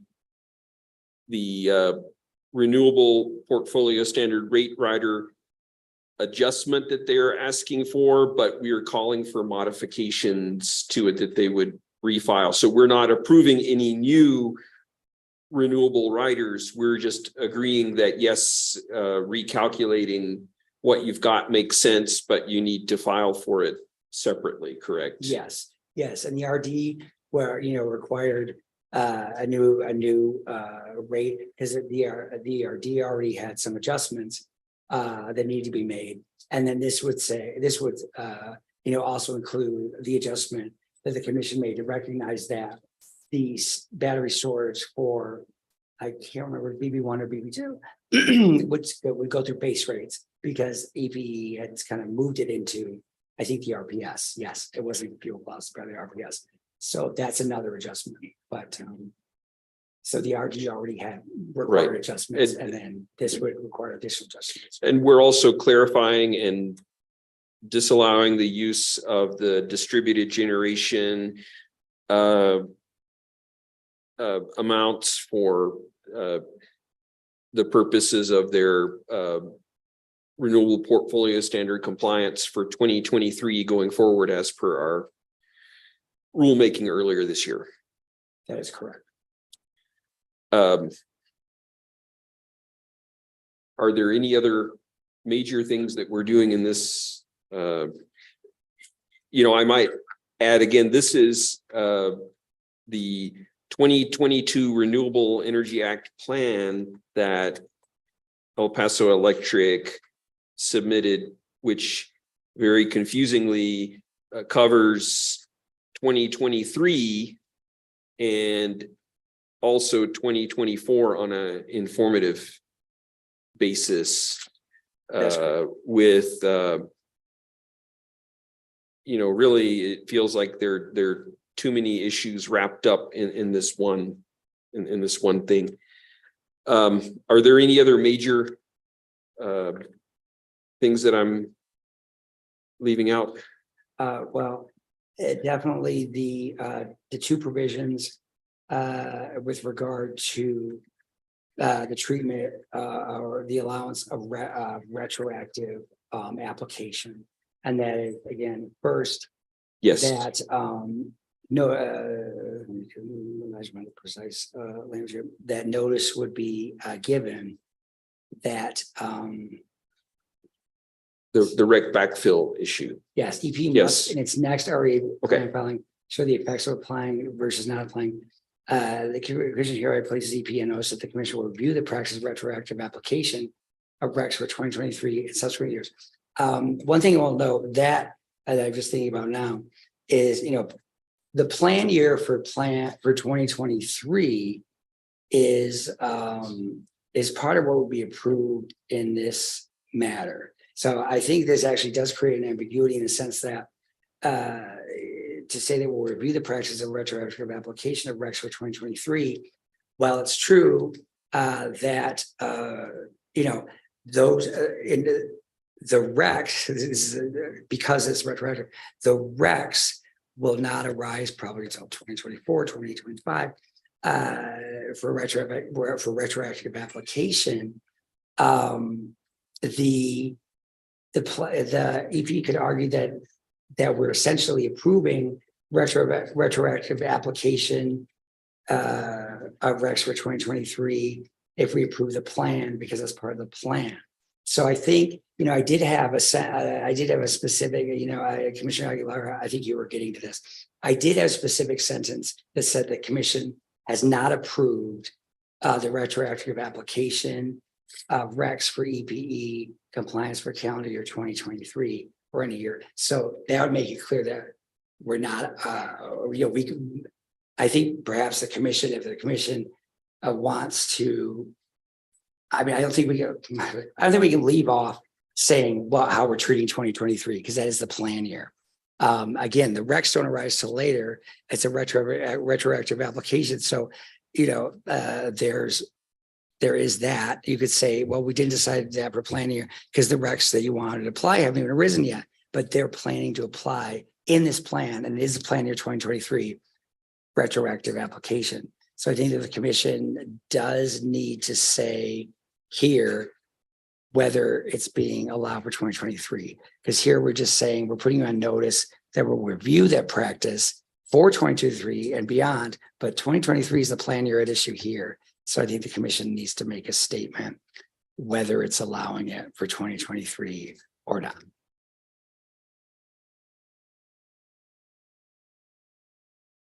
Though saying we're approving the plan with certain exceptions and modifications, and this is one of them, that we're not endorsing the use of that backfill methodology for 2023 going forward.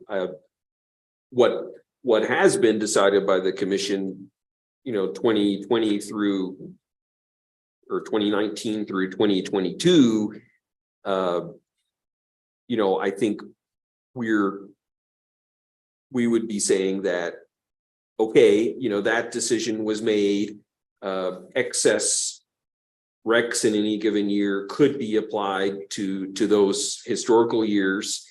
However, starting in 2023, we're saying that, we're not endorsing that methodology, and we're gonna review it to determine whether we would still allow that. I'm a little torn because now you say that, it makes sense too. It's basically like we're not deciding, the commission is not deciding about that issue for 2023 until the next case, but 2023 is the plan year. I think this discussion is pretty academic if you look at table 1 on page 12 of the recommended decision. When you fix the DG recs, there isn't a surplus for 2023. Probably.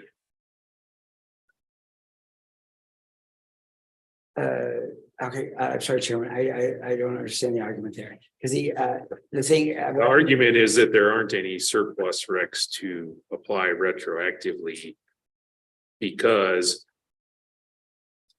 we are also addressing the use of DG recs.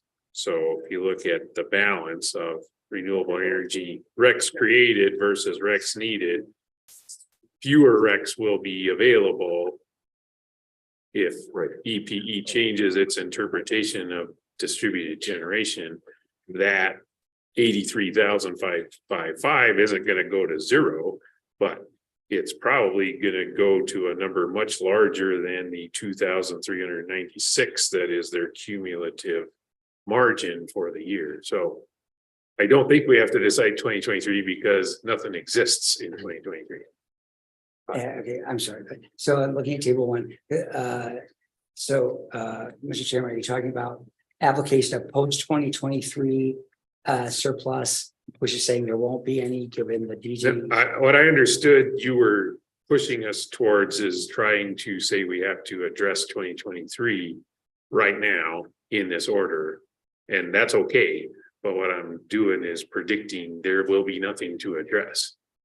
So we can, that was why I had edited the thing to say, and my understanding is there's a filing to come pretty soon that EPE will file a new table one, and it'll show what the real DG number is going forward. And then we'll have information to look at for 2024. And I'm going to predict there won't be surplus recs until 2025 at the soonest. Okay. But what I'm saying is not that that we were deciding whether 2023 surplus can be used for previous years, but deciding whether 2023, whether there can be a current deficit that will be supplied by future years. Okay. Isn't that, I mean, isn't that the main question? You know, I guess the issue is that the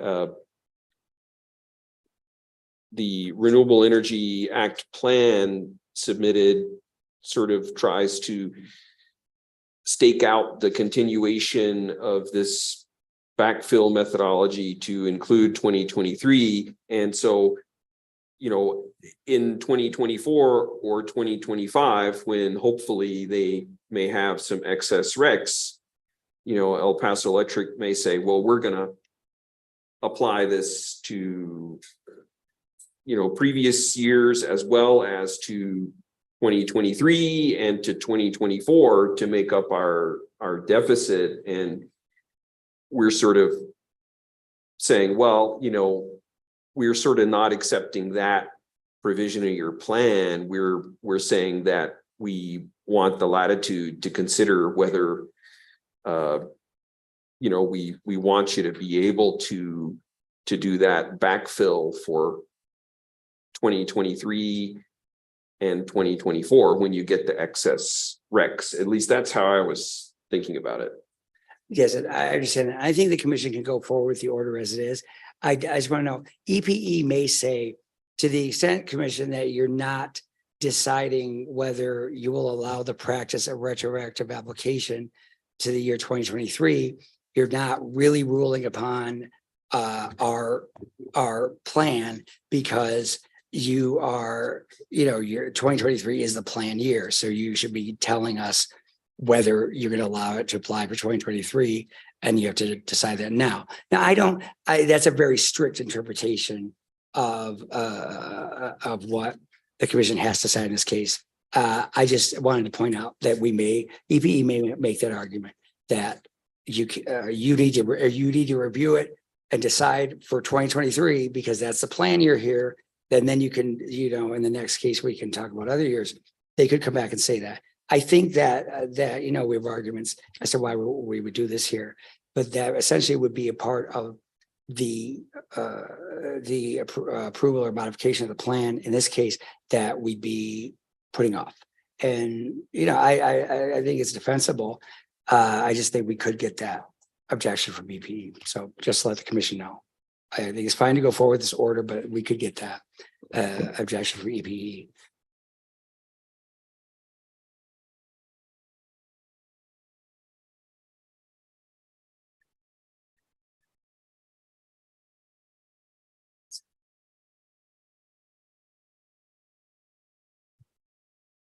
Did that address your concerns, Chair O'Connell, about that?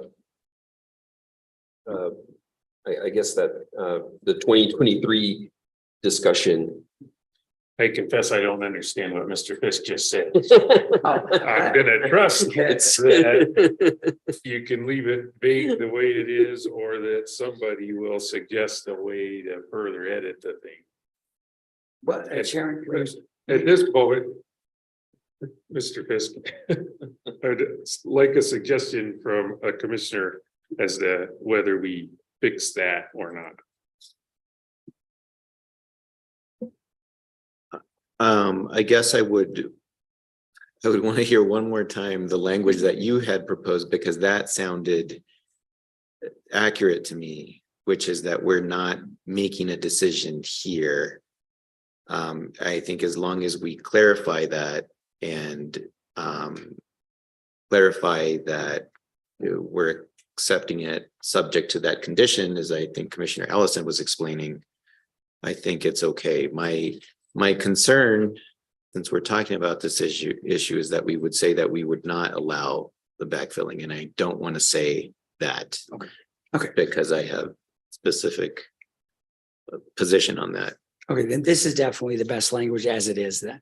And I think EPE would probably prefer that we don't decide it if this plan, if there's a chance the commission is going to reject that practice.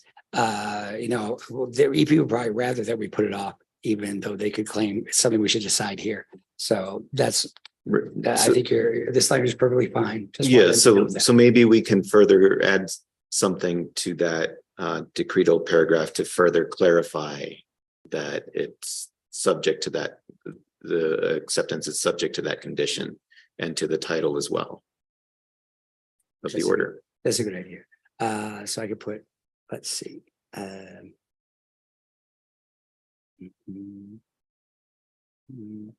Yeah, so we could I think the title of the order is fine. It already says with modifications. okay, so I could add at the end of paragraph 54, right after the line, the commission hereby places EPE on notice that the commission will review the practice of retroactive application of RECs for 2023 and subsequent years. I could add thus the commission does not determine in this order whether retroactive application of RECs. Yeah, I think Will be we've got allowed for- the concept figured out, and so. And there's typos and other things that we're gonna correct in this, so I think we have some time to wordsmith it offline. Do you agree, Commissioner Ellison, that we're solid on the concept here? I do. Okay, I think good. we're in agreement that we don't want to make a final determination on this backfill methodology, but we do want to make a statement that we may not just automatically accept it for 2023 going forward.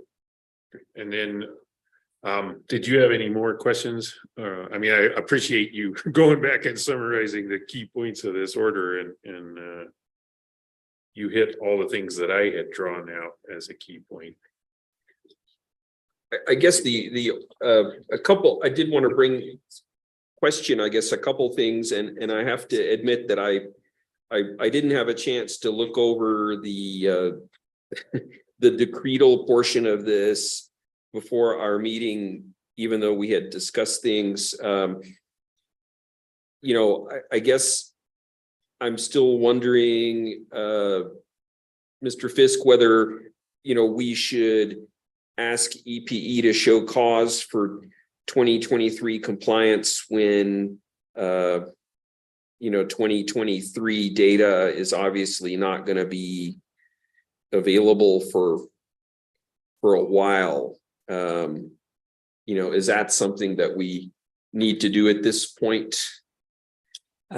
Commissioner Ellison, for the upcoming REA plan filing, it's respected, I think, in July 1st, whether we should issue, is that what you're talking about, that not requiring I'm not sure. I guess. Well, I guess in paragraph D, we're asking them to show cause as to why they should not be found to have violated the REA's requirement.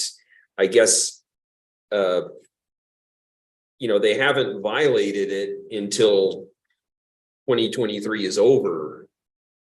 Right? I mean, their plan, is probably going to fall short of it when they take the distributed generation RECs out of it, but your plan falling short of it is not the same thing as actually not attaining the mandate. So Commissioner Elsie is, I think when it comes to when you determine whether RPS the RPS requirements been met, because it looks over total retail sales.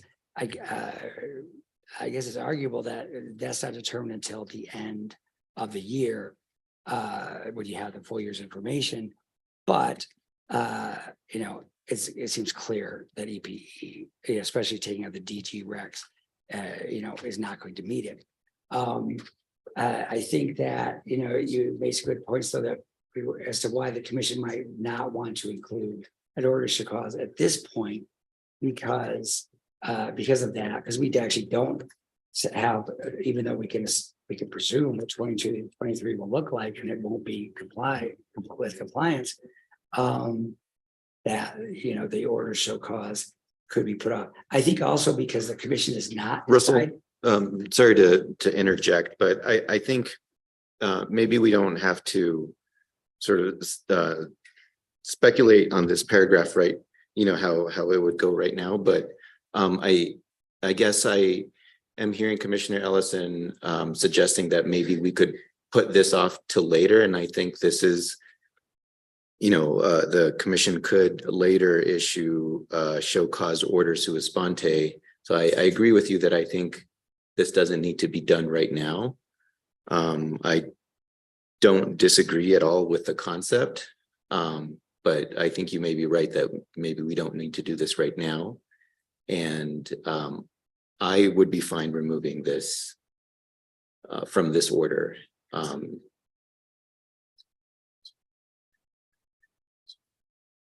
Yeah, I agree with Commissioner Aguilera on that, and I think we're just building on what you pointed out here is, first of all, they filed a plan that showed they could comply with 2023, but we've changed that plan by changing the DG rec assumption. 2023 won't be over for quite a few months. We won't get a report on 2023 until sometime in the spring of 2024. So yeah, I support striking those two sentences, starting with commission further orders through the end of that paragraph.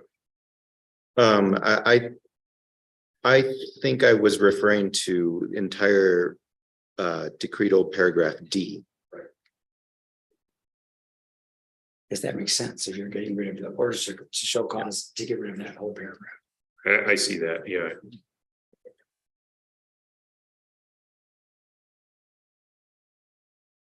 And one thing, Mr. Chairman, I'd like to note is that any changes to the order need to be made here in this meeting. We will not actually have a subsequent chance. You can, the commission can empower me to do, as part of a motion, to do extra, to do the proofreading that obviously needs to be done due to the sort of rush nature of this matter. But the commission needs to decide the substance of this order during this meeting. This is our last day, and generally the commission doesn't make changes to an order after voting upon it at a meeting. So we need a motion to strike paragraph D. Is that what you're suggesting? The commission can just do a motion to adopt the proposed order as modified, as discussed today. But that includes the revisions, that were previously provided by Commissioner O'Connell and Commissioner Ellison, and then what we just have discussed. That's enough for the discussions on the record. All I'm saying is that the chairman referred to possibly making, continuing to discuss this order after this meeting, and that's not a possibility. Yeah, I understand what you're saying. I appreciate you saying that. It just feeds the ongoing frustration that we're not getting things in time to do our job. And I think a potential solution to this instance would be the single signature order that we were provided Monday should have given us another day or two. So going forward, that would be my suggestion there. But yeah, I think the discussion, I agree with you. And I think we are doing what you said we need to do, which is deciding on the substance of this order. Mr. Chairman, may I make a clarification? That order was in for the other matter, 1999. The commission cannot continue or extend this deadline because it's a statutory deadline. I appreciate that. But my comment remains. If I could, I guess, bring up one other decretal paragraph, paragraph E. I guess this arose from the observation that El Paso Electric did their 2021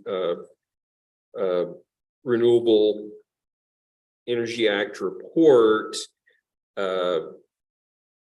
seemingly without actually calculating their 2021 renewable portfolio standard percentage, which was sort of the whole purpose of the thing.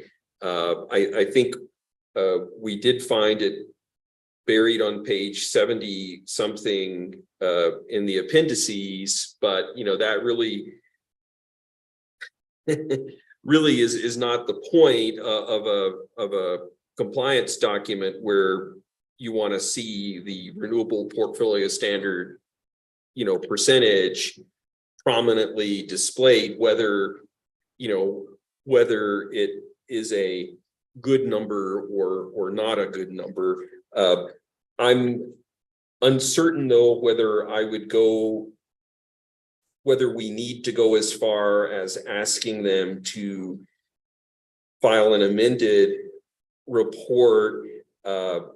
I would note that the commission doesn't usually approve or disapprove of these annual reports. They're of an informational nature. So, I'm comfortable going either way on this, either ordering them to revise it and actually stating prominently the RPS attainment for 2021, or simply making the observation that it appears they forgot to calculate the RPS percentage in their RPS report, and that we would not want to see that going forward. So, I guess I don't feel strongly about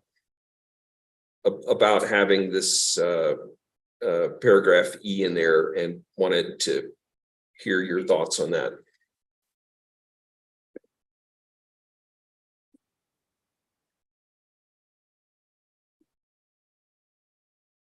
And that's this decretal in the very end, this decretal paragraph E. Yeah. For me, the paragraph E is made necessary by paragraph 52. So if we're saying that the report's not accepted because it's not compliant, then we should describe how it's not compliant and get a new report. And I guess the issue was brought about by the fact that the recommended decision expressly accepted the 2021 report when there was no need to accept or reject, but the recommended decision accepted it.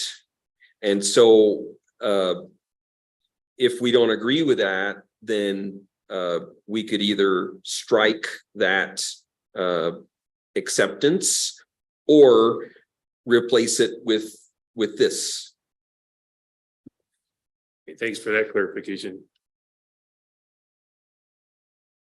So yeah, I'm okay with striking paragraph E also.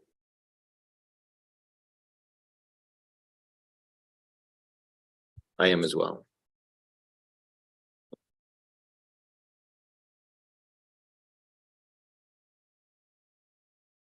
Okay, I think that I think that would be fine if we strike E.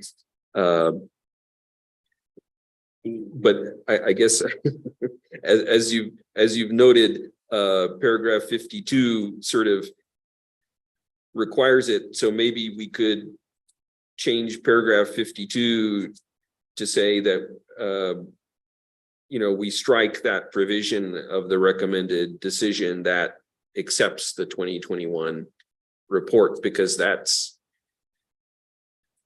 in my opinion, something that I definitely don't want to accept it. I would rather be silent on it and criticize it in an open meeting. So just to be clear, what you're saying is we can revise paragraph 52 to say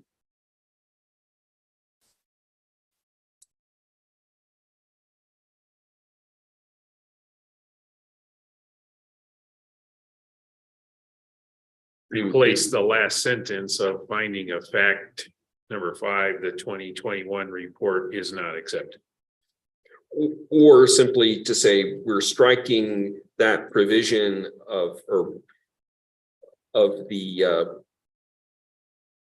we're not accepting that provision of the recommended decision that accepts the report. I don't know, Mr. Fisk, maybe you could help us with the procedure here. Yeah, I think that first of all, the finding of fact number 5 in the RD includes some language that would have been retained. So let me start with that to give you the context, and then we can work from there.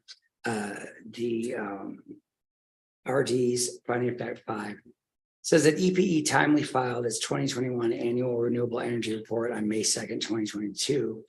A copy of the 2021 report was admitted into evidence as exhibit blah, blah, blah. 2021 report should be accepted as compliant with Rule 552 and the REA. That's what the RD says. And then the order, yes, okay, the order,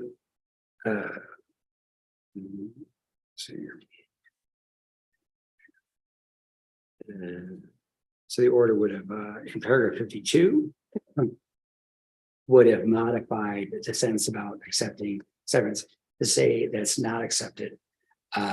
So I think we could certainly keep the first 2 sentences of finding of fact number 5, because they just said it was timely filed and that it wasn't an exhibit. But then we could say something like, we could say something, we don't have to use the word accepted. The commission could say the 2021 report is deficient insofar as it does not prominently and thoroughly discuss the calculation of the actual level of compliance or non-compliance with the RPS, something like that. Yeah, I think avoiding the accepted or not accepted language would be preferable, and just note the deficiency as you've in the report as you've done. Okay.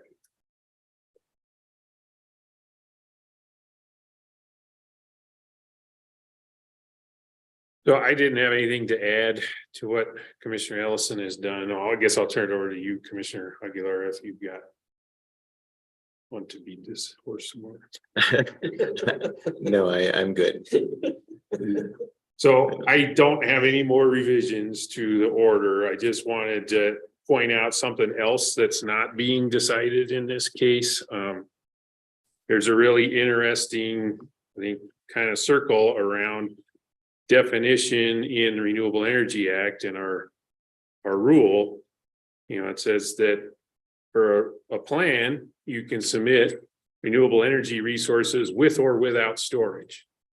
And so EPE in the record of this case just flatly says this means storage is renewable energy. And then taking that, we had an RCT calculation from City of Las Cruces that doubled almost the cost of renewable energy by throwing the cost of the storage device into that calculation. So that's the only reason that even became questionable, whether the renewable energy in the Kearney project was under the RCT or not. And then so we're not deciding that in this case. Just wanted to provide, have a discussion. It could just be me providing what I think about that, not having decided it yet, but it doesn't make sense to me that storage is renewable energy. And just because you can propose a renewable energy resource with or without storage, you have to read something in that isn't there to say storage is renewable energy. I think that's good that the law says it, and I think it's good that the rule says it, because frequently storage and renewable energy combined can make for a cheaper resource than you would have if you put them together separately. So we want to encourage utilities to look at that. What is better, a renewable resource with storage or a renewable resource without storage? And we want them to propose them when they travel well together. That then doesn't extend that storage is a renewable resource. So that is one of the reasons why I'm personally in support of not deciding the cost recovery for the Kearney project yet. First of all, it's not right. Project isn't even approved, won't be built, won't come online until 2025. So it'll come up in the future. Could be that we'll have a different paradigm or mechanism for recovering renewable energy costs by then. So, but what I'm saying is utilities need to think about that when you're providing a storage resource in a renewable energy plan, don't just whistle past the graveyard and say my storage is renewable energy. You need to justify the use of the storage as a capacity resource, which I believe El Paso did here. So that was one of the reasons why I'm okay with approving the project. But just assuming that it gets the same treatment as renewable energy is not a safe assumption to make. So that's just something I saw in this record. Again, we don't decide it in this case, but just want to, through the purpose of this discussion, alert utilities that you got at least one commissioner questioning that equivalence of storage and renewable energy.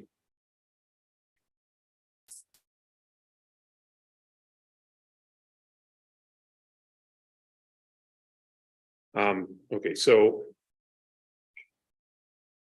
we've had a long presentation on the recommended decision. I think we are in agreement on the changes that are in recommended decision. Just want to take a moment and ask my fellow commissioners, is there anything you're unsure of at the moment that we can clarify for Mr. Fisk, maybe without asking Mr. Fisk to clarify it for us? I think I'm as clear as I'm going to be on this one. Thank you. And then I'll entertain a motion to approve the order adopting the recommended decision with modifications as modified in this meeting. I move to approve the order as modified in the meeting. I second that motion. Commissioner O'Connell, Aye. Commissioner Ellison, Aye. Commissioner Aguilera. Aye. The order as modified in the meeting is approved 3-0. Thank you. Okay, so we've already tried to modify our meeting practice one way today by having that announcement section first. I also think we need to modify it by taking a recess after we've been through something like what we did. So I would say we'll be in recess for, let's say, 10 minutes. So we'll come back at 4:10.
All right, welcome back. Sorry that took a little longer than predicted.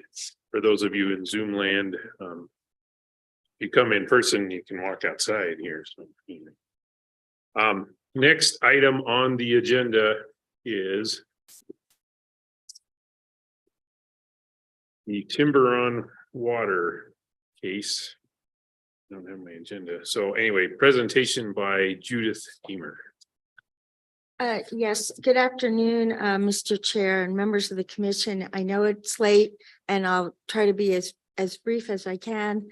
This matter comes before you today upon advice notices number 18 and 19 filed by Tiburon Water and Sanitation District, which I'll call Tiburon, and upon its application for interim relief filed on March 30th, 2023, and public hearings that were held on the application for interim relief on May 4th and May 5th. If you want me to, I can detail what advice notices number 18 and 19 do, but I think since we've had 2 days of public hearings, we know what they do. And before you today are two proposed orders. One granting the interim rate relief and one denying the interim rate relief. I'll just briefly go through the evidence that we do have in the record, and then I'll open it up to discussion.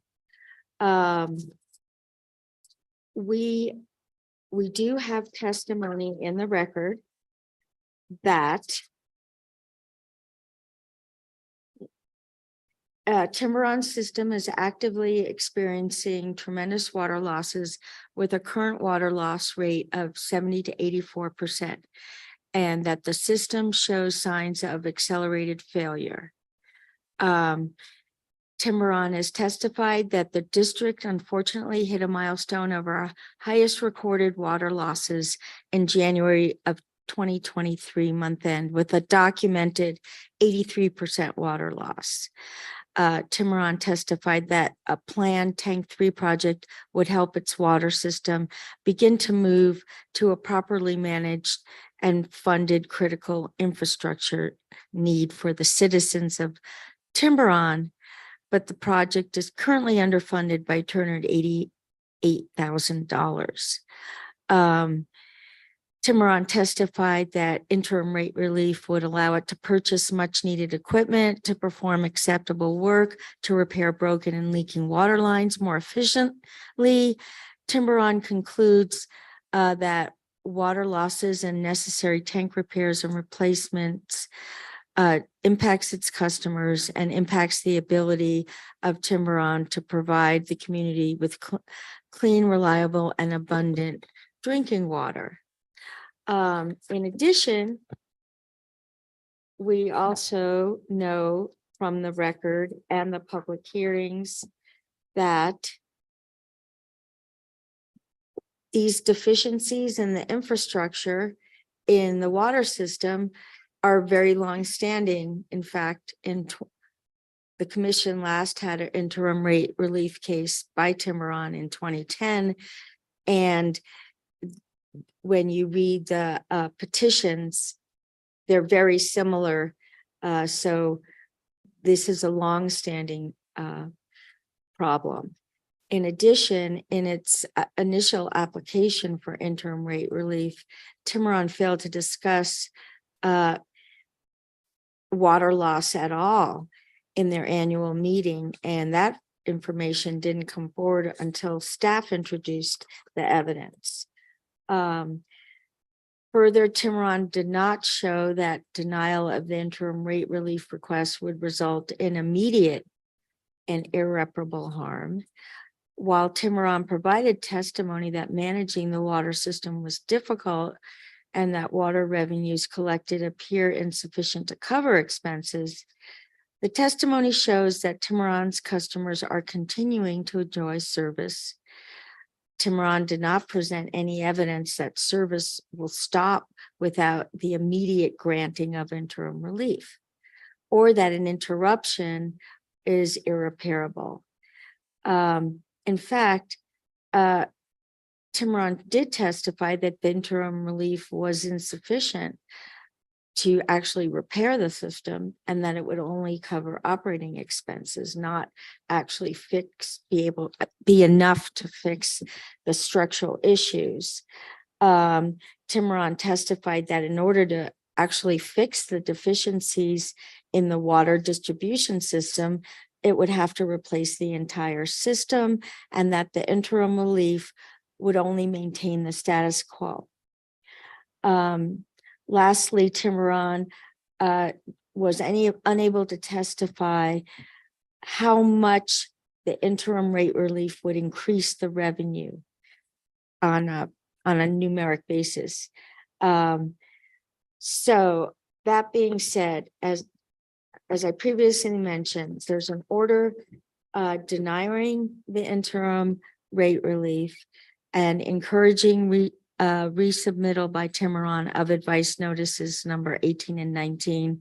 However, prior to resubmitting advice notices 18 and 19, Tiburon is encouraged to consult with staff in the resubmittal of those advice notices. Such consultation shall include, but not be limited to, assisting Tiburon in any request for variances if necessary, and advising Tiburon on a more effective rate design that is intended to put their water system on the path to improvement.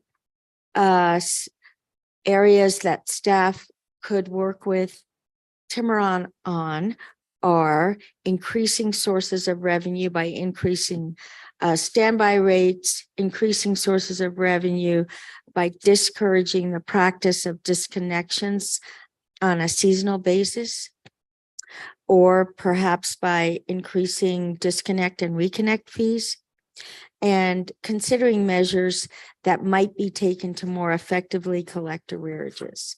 So that is what the order denying interim relief would require. And regarding the order granting interim relief, it would grant interim relief with several conditions. And these conditions are modeled after certain conditions that were placed by the commission in case number 10-00366.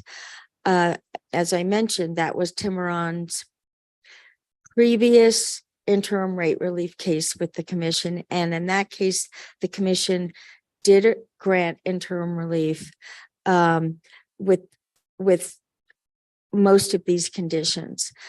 Condition 1 would be Tiburon shall be required to file with the commission its proposed permanent rates. So this is just an interim rate, no later than September 30th, 2023, which rate proposal shall be accompanied by an advice notice and a cost of service study showing Tiburon's audited expenses for its water services for the 12-month period ending June 30th, 2023, and including testimony and documents explaining how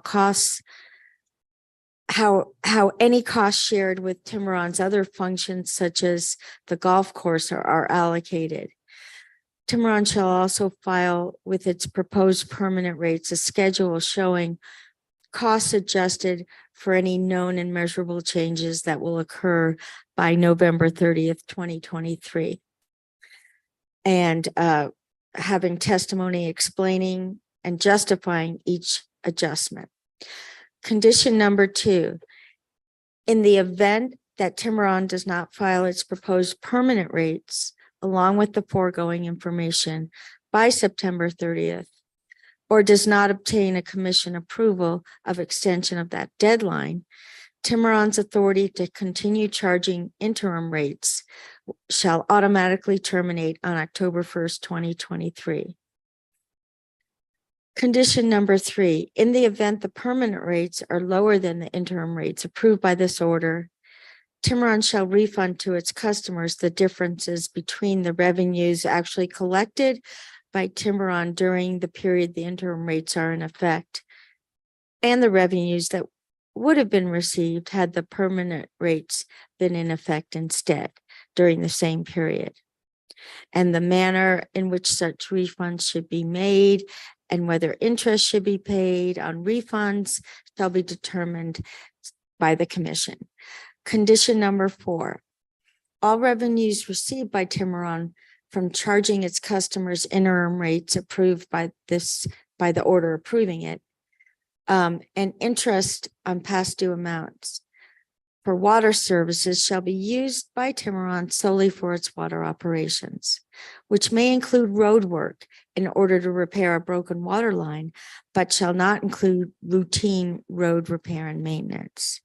Condition number 5, Tiburon shall be authorized to commence charging the interim rates prospectively from the date of this order for rates that are charged in advance on an annual basis, such as standby rates that have already been billed for calendar year 2023.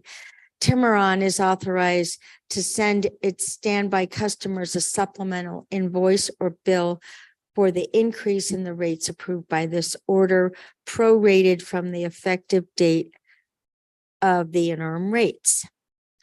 Condition number 6, as soon as practicable, Tiburon shall prepare a request for proposal to retain an engineer to assist it in identifying and prioritizing maintenance and improvement work needed to be done to its system in order to provide and maintain adequate and safe water services to its customers, and a financing plan to fund the work.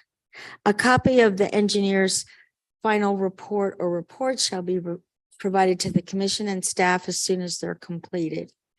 Condition number 7, within 30 days from the date this order is issued, Tiburon shall file a statement showing a plan for collecting past due amounts from all customers, including standby customers, and steps to take to keep its past due amounts to a minimum in the future.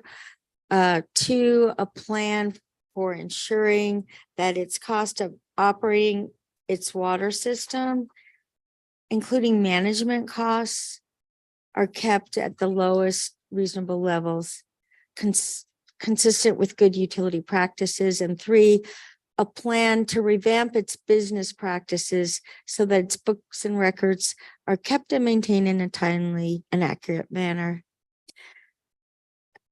Last condition, number 8, no later than February 15th, 2023, and by the 15th day of each month thereafter, Tiburon shall file with the commission and serve on the parties to this case a report showing the following information for the immediately preceding calendar month. Aged receivables for standby customers, aged receivables for non-standby customers, description of activities undertaken to collect past due amounts, a description of its progress towards getting its books and records in auditable form, name and telephone number of individual that will begin conducting the FY23 audit, description of complaints received by Tiburon's customers regarding its water service and whether it was the complaint was resolved. And so in conclusion, this order would grant the interim rate relief subject to these 8 conditions that I've just explained. And I stand for questions. I have a couple of questions. Just reading through this. One thing that came through in the hearing is that Tiburon is not got a very large staff, and the staff that is there is really working very hard to get to do what it is they are doing.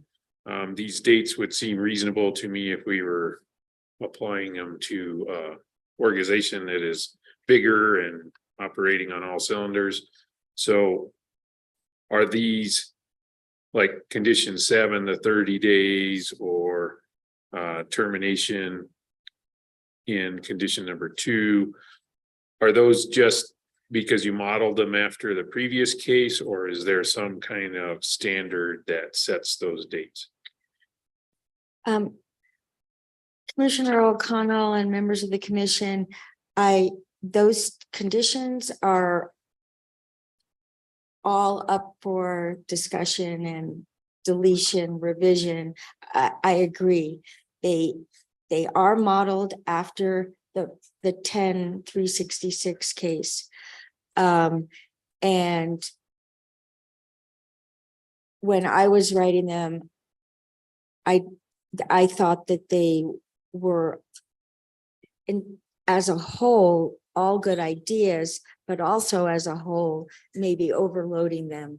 And so, yes, that is something I think we should talk about and decide. Thank you.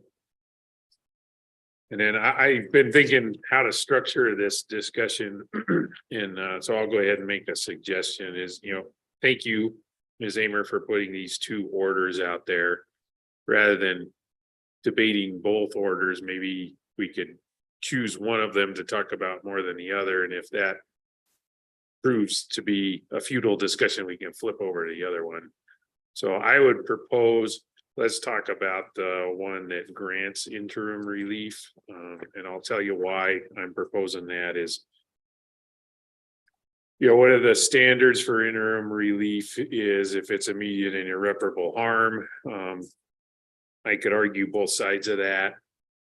Then when I was thinking about this utility and the community they're served, and what we're really trying to do here is make sure water continues to be supplied safely to the people that live there. So then it became a question of which one is a path that puts Tiburon in a better position to succeed.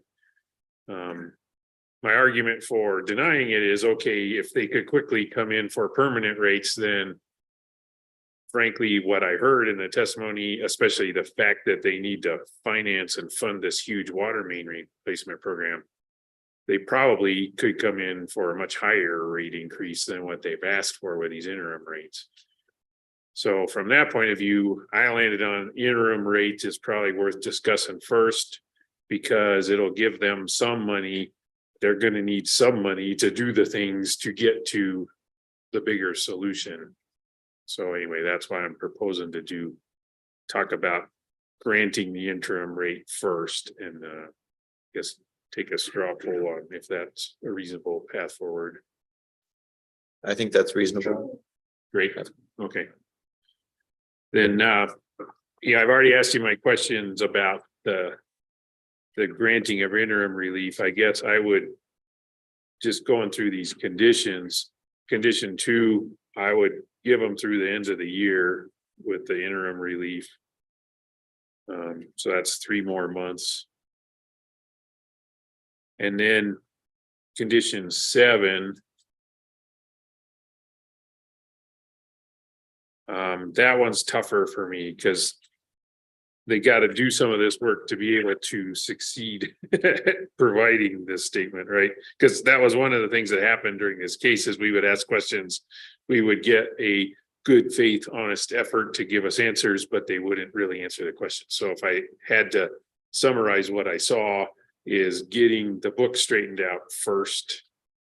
Then when you've got that, get this engineer in that can help them prioritize improvements. And I believe the engineer can also help them explore ways to finance those improvements. Sounded like right now they're looking for a grant, but that's been unsuccessful. They probably need to get more proactive than that and look for loans or other ways to finance these projects. So, and then after they have those 2 things in hand, they can come back and they should have the information that we're going to require before we'll grant them permanent rate relief. So I would give them, instead of 30 days, just 90 days. for condition 7. And then I'm confused by the date on condition 8. Because that's starting a few months ago. That's 24. Commissioner O'Connell, members of the commission, I believe that was done. If it's supposed to be 2024, it totally makes sense. Yeah, it but should be okay. 2020. All right, that's just a And typo it there. could actually be March of 2024, since that would be a year. I mean, again, that would be a year from when they originally filed this application for interim relief. So again, that's flexible there. But Okay. you're right, it's the wrong year.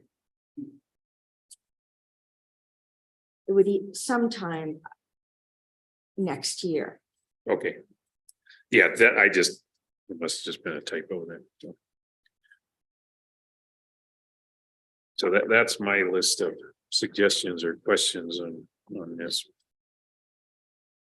Go ahead, Commissioner.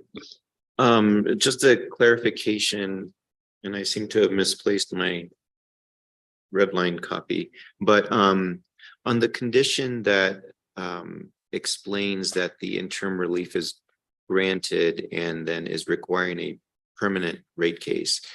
It says something to the effect about if they don't file a permanent rate case, the interim relief is going to expire. And so I just want to clarify, if they do propose permanent rates, the interim relief rates will continue until the commission approves other rates. Is that? Well, that's an interesting question, because and going back to the 2010 case, what happened was they had a date when the interim rates would expire, and then Tiburon filed the permanent rates, but there weren't a sufficient number of protests. So the permanent rates just went into effect automatically. So the actual answer to your question is the only time the commission would get to review the permanent rates would be if there were the sufficient number of protests, which of course we won't know until they file the permanent rates and we get all the protests in. But that being said, the interim rates would be into effect until either the permanent rates were approved by the commission or went into effect in 30 days due to insufficient number of protests. So theoretically, if we were to adopt this interim rate relief, they could come back in a month and issue an advice notice for a general rate change. And when that goes into effect, then the entire interim rate regime falls away. So everything that we're asking for here, all the timelines and the documents would essentially fall away because they now have a new permanent rate.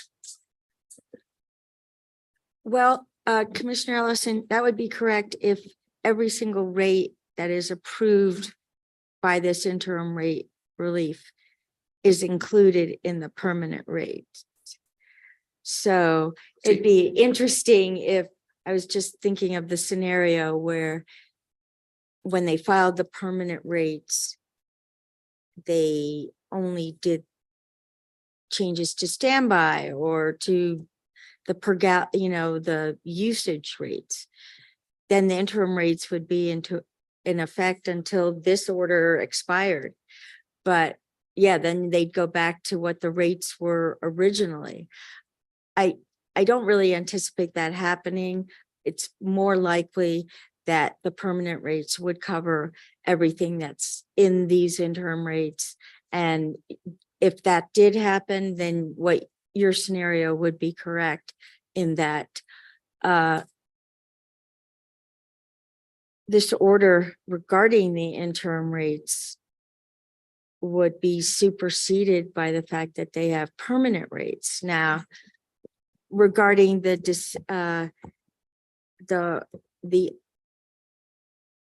I don't know how we could make some of these conditions survive essentially beyond that.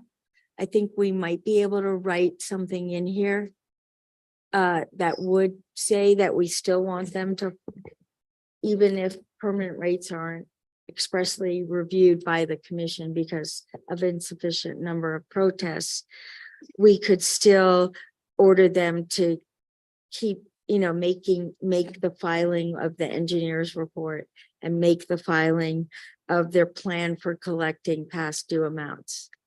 But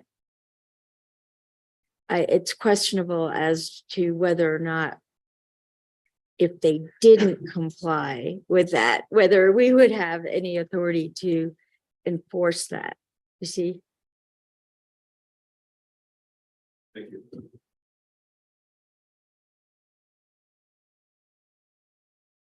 Do we want to talk about the order denying rates? If for whatever reason, just in contrast to approving it, or just summarize the changes to this draft order,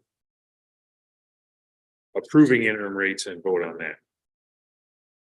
Would be two paths forward that make sense to me. If you got a third, love to hear it. Perhaps we could discuss the order denying interim rate relief just for a bit. Yes. And Ms. Amer, I did want to be clear, is the most recent version, to be clear, I have it. I did send to you a version that incorporated Chair O'Connell's revisions, I think, as well as my revisions. So the most, that's the version that I'm working off of, and it was emailed this morning, I think around 8 o'clock this morning, to all of you. And I'll read you the revisions from paragraph 12.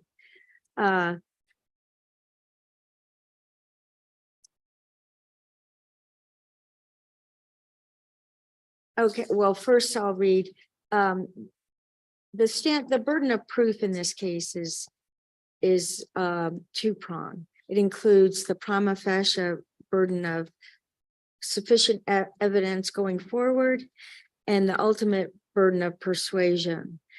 The quantum of proof in administrative adjudications is, unless expressly provided otherwise, a preponderance of record evidence. Preponderance means the greater weight of the evidence. In other words, when weighed against the evidence opposed to it, it has more convincing force. It has superior evidentiary weight that, though not sufficient to free the mind wholly from all reasonable doubt, it is still sufficient to incline a fair and impartial mind to one side of the issue on the other. So the order denying interim rate relief would say that Tiburon did not demonstrate by a preponderance of the evidence that it or its customers were suffering immediate irreparable injury. Rather, they were suffering longstanding deficiencies in both the infrastructure of the water distribution system and Tiburon's management of district funds and its records. And then the revisions to paragraph 15 are that, and I'll read it. Granting the interim relief is not justified to address the structural issues presented by Tiburon. Through the testimony and documents submitted into evidence, Tiburon did not show that denial of the interim rate relief request would result in immediate irreparable harm. While Tiburon provided testimony that managing the water system was difficult and that the water revenues collected appear insufficient to cover expenses, the testimony shows that Tiburon's customers are continuing to enjoy service. Tiburon did not present any evidence that service will stop without interim relief or that an interruption is irreparable. Timron testified that its request for interim relief is insufficient in that it will only cover operating expenses and does not fix the structural issues. In fact, according to Timron's testimony, to fix the deficiencies in the water distribution system, Timron would have to replace the entire system. The interim relief, if granted, would only maintain the status quo and would not be able to fix the infrastructure deficiencies experienced by Timron. Furthermore, Timron was unable to accurately state how much the interim rate relief would increase its revenue or produce revenue needed to maintain its practice of reactive repairs that it makes on its daily basis.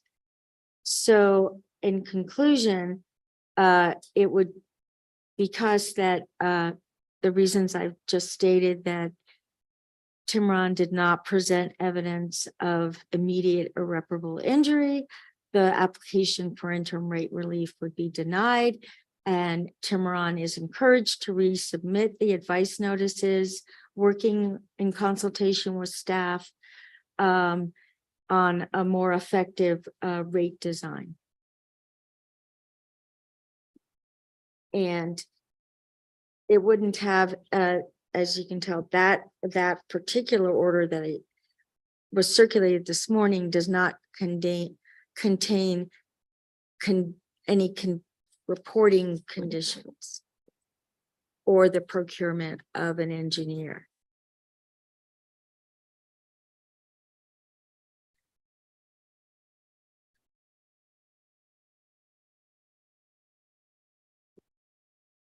I just wanted to clarify in the previous version, granting it's also not requesting an engineering report. Is that correct? It is, yeah, in condition number 6, it says, as soon as practicable, Timron shall prepare a RFP to retain an engineer to assist Timron in identifying. It is my mistake. Okay. Right, and that it requests a copy of the retained engineer's final report to be provided to the commission as soon as it's completed. Yeah, I guess where I'm leaning on this is, I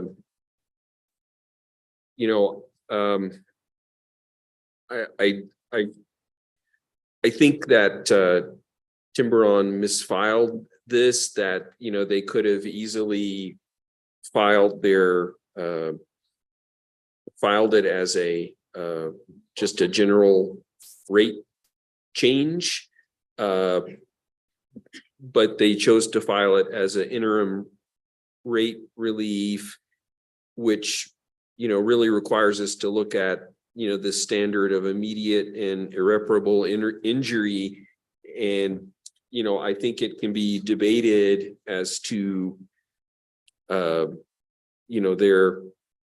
situation obviously is not good. And I think we all recognize that they need, more revenues, and they need to be less reactive. And, they repeatedly said, we don't have enough money to do anything but, repair leaks. Well, they should be able to have enough money to have a preventive maintenance program where, they're gradually replacing large pieces of their system, and they could have that.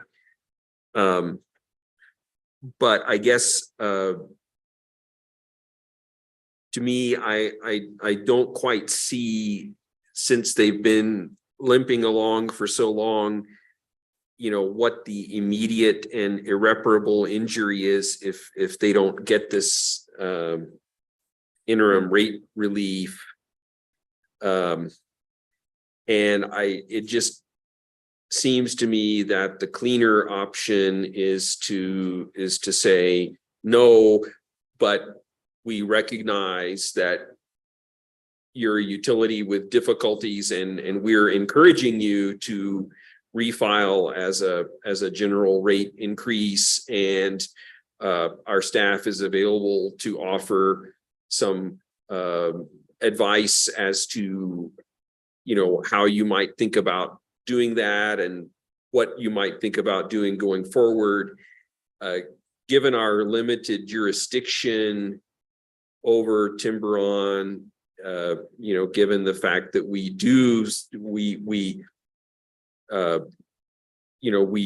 would only intervene in a rate change if there are a sufficient number of protests. We receive notice of the rate change. Even if we do even if we agree to the interim rate relief, they could get out of that regime by putting forward a general rate increase. So, you know, I recognize that they need help. Given our limited jurisdiction, given the fact that I don't think what they proposed is it'll help, but it won't really put them on a path towards you know, having a sustainable system.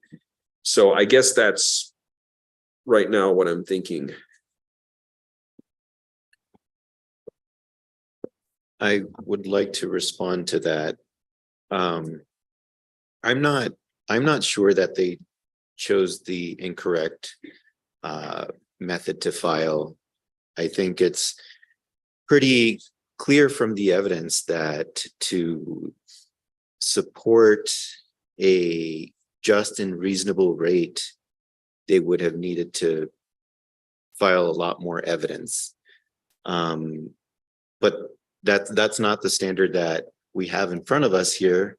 The standard is whether there is immediate and irreparable injury. And I think there's a lot of, I think that there is evidence to support that. You know, it is true that this system has been having a very difficult time for a long time, but I also see this system just failing more and more and more. They have water losses of up to 84%, which is just tremendous. And I believe that you're right that you know, this isn't going to solve their problems, but I think it will allow them to continue to repair the system while they develop a plan to get out of this. And I think that, I mean, because, you know, they explain certain things that, you know, they plan to do with the money. They need certain equipment, you know, just to maintain the system. There's another project that they're trying to fund that is unfunded. And I guess I'm concerned. The way I think about it is if we did not grant this relief, is there a reasonable chance that the system will just collapse? And I think that it might. And so I believe that, you know, in thinking about Tiburon's customers, without this interim relief, they could face immediate and irreparable harm. And so I'm inclined to grant the order that, or to vote for the order that grants the interim relief.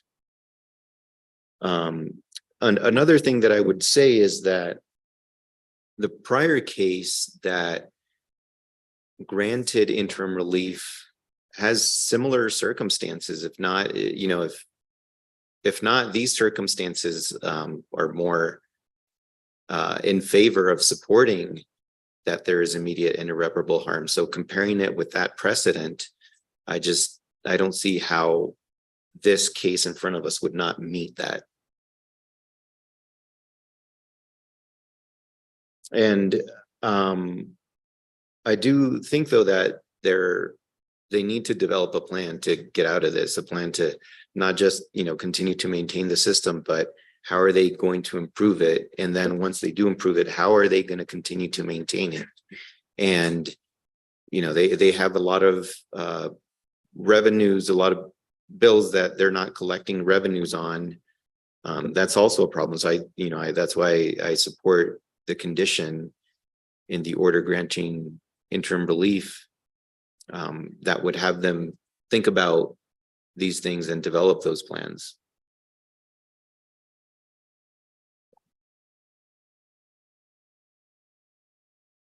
Yeah, Commissioner Ellison, what your struggle is exactly feels like the struggle I've had too. Is I think we're in agreement that we've seen a water utility that is struggling. They don't have a path forward today to fix what's really the problem. So what's the best path now, right? So I worked myself through that scenario you described, which is just deny interim relief and encourage them to do as the order says and bring back a revised rate request. And based on what we've seen, it's quite possible they won't get sufficient complaints and the rates will go in effect. I'm afraid that what if that doesn't happen? And if they do end up in front of us, then they've got to hit this just and reasonable standard, which is frankly what I think we were chasing in the hearing, and they were unable to produce. So that's why I landed on interim relief, which maybe gives them a path that if they do end up with a permanent rate request in front of us, they have opportunity to meet that just and reasonable standard. Because that's something that I found I was unwilling to reduce my standards for. Is if somebody comes and asks me to raise rates and I'm using a just and reasonable standard, I didn't want to lower my requirements for what that is. So the fuzziness of immediate and irreparable versus the harshness of just and reasonable, I'm inclined to go with interim relief just because that maybe gets them to the point where they can succeed at just and reasonable, a showing of just and reasonable, because they are not succeeding on that at the moment, I'll admit.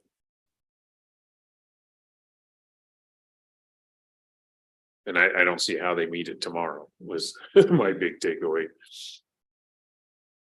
And I suppose given the resources they have for working on filings like this, an argument could be made that we're set up to grant the interim relief now, and it could be some months before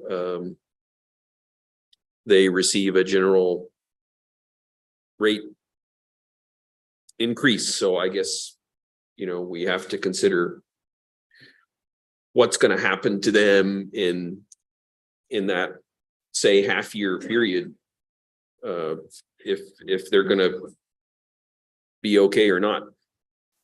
Yeah, I guess I'm not sure we have to, but that's what got me to where I'm at. And actually you raised an interesting question, Ms. Amer. If they follow this interim path with the conditions and then they raise rates without ever coming in front of us, what happens with these conditions that are required long term? Do they exist?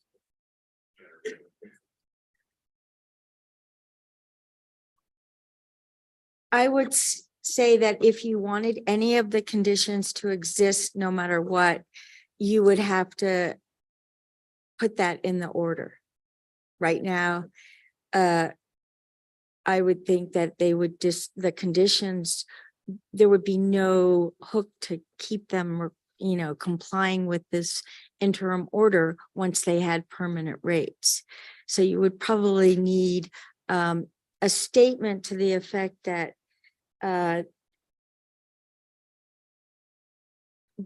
the conditions need to be complied with. And that's a question, for how long? long do you, Yeah, I think I was really mostly asking about number 8, number 8? because that comes after. Right. Because the interesting thing is.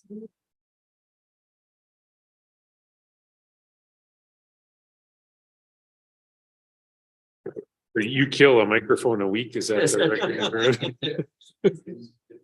Maybe it's the same microphone. Yeah, I've been told. Because I have a way of destroying things. Anyway, I think you could make condition 8 survive after a permanent rate comes into effect. See, but you'd have to place that language in the order.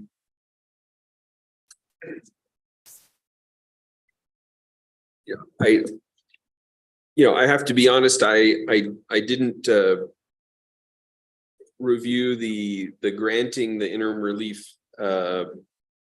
order very well, because I was thinking that I would not go with that. I am uncomfortable with the retaining the engineer requirement. I understand, for the long-term health of the system, they need to do that. For, I guess, a company that's cash strapped just to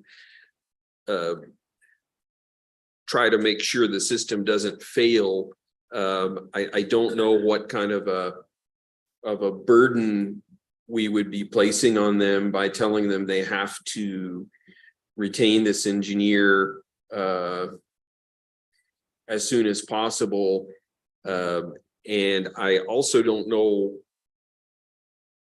I'm sure they've had previous engineering reports done, how how helpful those are, that maybe the system it was bad then and it's a little worse now, and maybe the engineering status hasn't changed that much, and if they could locate the older report, that would be sufficient. So I guess I'm just concerned that we may be putting a few too many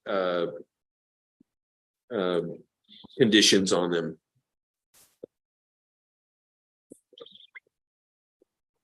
Would it work for you to add the concept in there that they could use a prior engineering study if, and sort of explain why that prior study is sufficient going forward?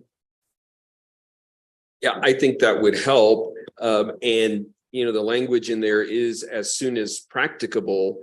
I suppose Timbron could argue we don't have the money, and so it's not practicable yet. It's going to be practical when we have enough money to do it. So I guess we haven't worded it there to give them a specific date. Yeah, you raise an interesting point. When I was looking at that condition, I was thinking of it from the point of view of, okay, we've got a permanent rate request in front of us. What am I going to need to see to want to grant a permanent rate increase? And it's going to be not just that they can show us what their expenses versus revenues are right now, but that they have a way to actually continue to provide service for another 20 or 30 years. And without condition 6, the testimony that we saw, that it's just continuing to chase it. They'll never get ahead. So I'd be okay with getting rid of 6, just because maybe it goes without saying that if you're going to give me a rate increase and call it just and reasonable, it's got to come with a plan for viability. And then not be so prescriptive around how that happens. But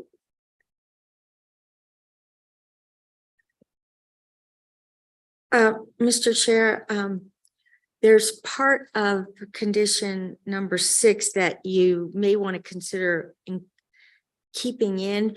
It's Commissioner Aguilera's addition of a financing plan. And that, if you deleted all of 6, then you would not even be asking them to prepare a financing plan. And, you know, from what the testimony at the hearing to me illustrated, that they somehow need assistance and guidance in researching all the available funding sources. It appears, you know, just from my experience, that the Environment Department has many different programs, and none of their portfolio of grants or loans are any of those programs that are the Environment Department. So that's just a financing plan. I think whatever they do is something that as Commissioner Aguilera suggested, is needed. Could we perhaps, if we were to keep it, could we insert a sentence about that if they have a prior engineering report that is still relevant, that they can make the case that a new one is not needed?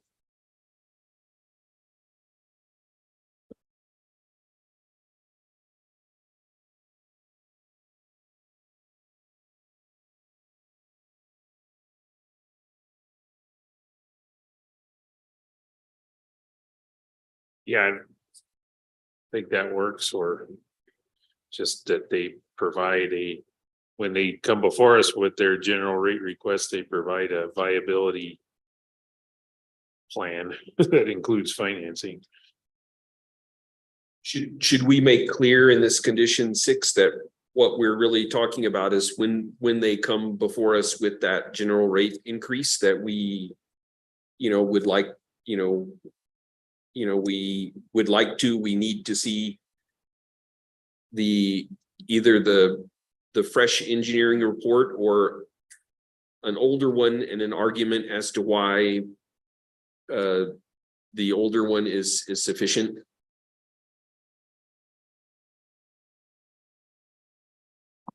Yeah, I mean, that's a good suggestion too, but what's your thought on this, Commissioner? Yeah, I mean, I think they should have the ability to demonstrate that a prior plan will work. I think it's more about the execution of the plan. I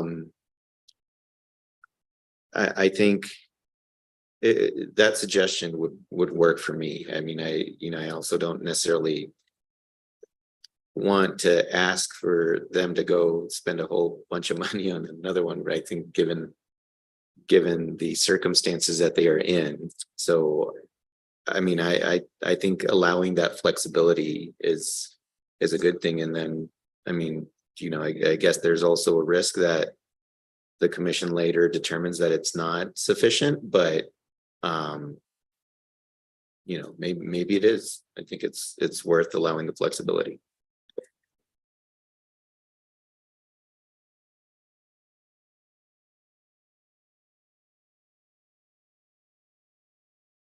Okay, suggestions on how to proceed. Mr. Chair, commissioners should make a motion either for one order or the other, and then we can do a vote, and then we can go from there. So similar to interim versus permanent, we could move to see if we kill one of these ideas.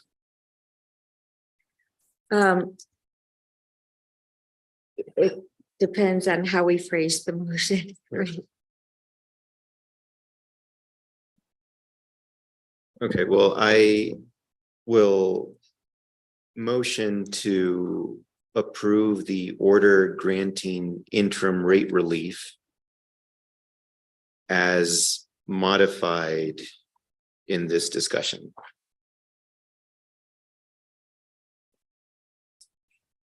Yeah, I was gonna say before I second that, I just want to make sure I understand the modifications. So modifications that I have marked down is paragraph 19, condition number 2, they have interim relief through the end of the year, so December 31st, 2023. Condition number 6 would be Commissioner Ellison's suggestion that I'm hoping Ms. Amer wrote down.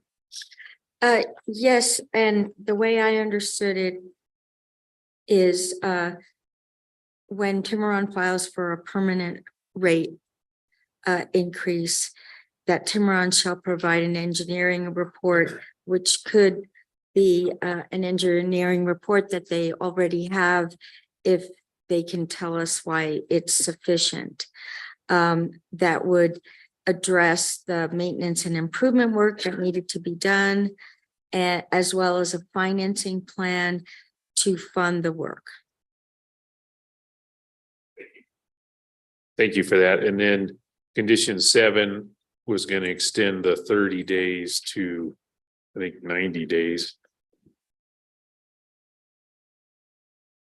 And then condition 24, just, it could be just a version I'm looking at, make sure it says 2024.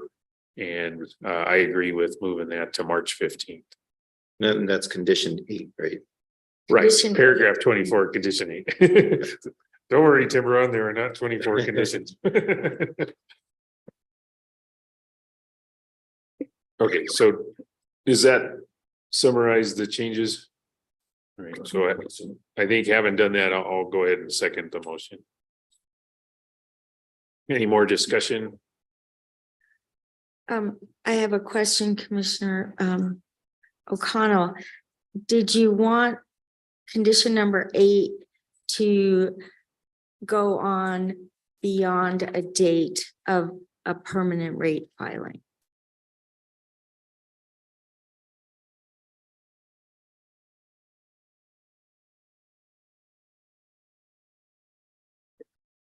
That's an interesting question. Because if they do file permanent rate, I could see us making that final order in their rate increase. If they don't, why are we giving them a condition that they're not going to meet? In addition, they could file a permanent rate increase and not have sufficient number of protests, and the commission will not then hear it. Okay, so then the revision would be if Tiburon creates permanent rates without, or would it be by December 31st. No, by March 15th, 2023. But what would be the process of them creating rates without us deciding? Is the phrase I'm looking for.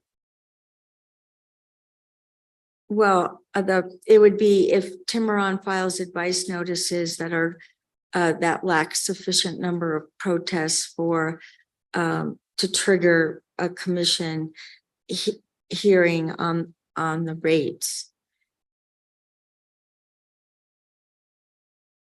And so in that case, it would go into effect by operation of law. Is that? Yes, Okay. well, the word operation of law is not in the statute. What the statute 6287C states that it will go into effect in 30 days unless suspended. Okay. And then the other statute says we only can suspend the rates from going into effect if there's a sufficient number of protests that are timely filed stating just cause. So when you read those two together, in essence, they go into effect in 30 days unless suspended. And if we don't have authority to suspend it without sufficient number of protests. Okay, at the risk of extending the meeting longer, I'm wondering whether we should include a condition with respect to when they need to provide their customer notice of a proposed rate increase, or is that already? That is contained in the rule. Okay, So there's some mechanism for how and that how much in advance. That's- Right. that's It's all right. I taken care of recall in the that. rule. Yeah.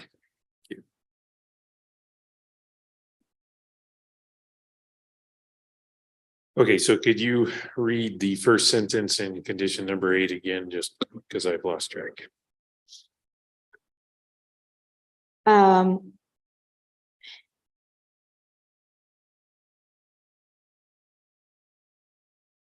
Well, yeah, it's hard to figure out how to word it because it starts with a date of doing it, but maybe at the end you would put condition number 8 shall remain in effect until Tiburon files for a permanent rate increase. That, and just leave it at that.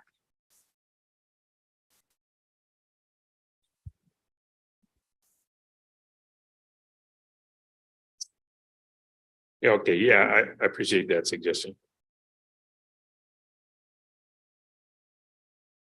Okay, so we have an order that's been moved and seconded. We've clarified what the order says.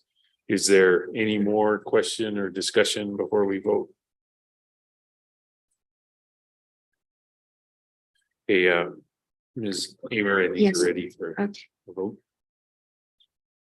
Commissioner O'Connell, Aye. Commissioner Ellison, Commissioner Aguilera. I, The order passes, the order granting interim relief, subject to the clarifications mentioned at this meeting, passes 3-0. Thank you, Ms. Amer. And just before we move off of that, I just wanted to thank you and Mr. Fisk for what you've done over the past week. It's been very busy and appreciate your efforts. Thank you. These were absolutely complicated cases, so. Okay, so next item on the agenda is communications with Chief of Staff. Chief, do you have any communications?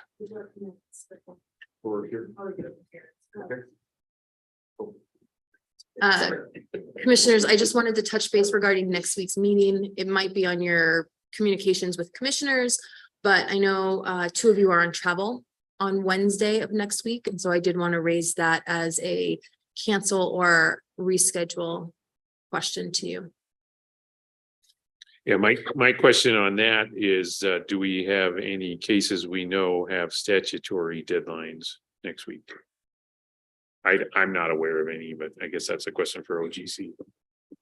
I do not have any, and Russell does not have any, and I believe that Mike does not have any either. And the only things that we may have of more immediate nature, but maybe not a statutory deadline, would be applications for transportation certificates, permits, reissuances. But if they're not contested, the resolution that we passed could take care of those. So again, that's the best answer I can give you right now. And then just being, we heard comment on community solar. I don't believe there's any action required by the 3 of us for the next step of that process to happen. Is that correct?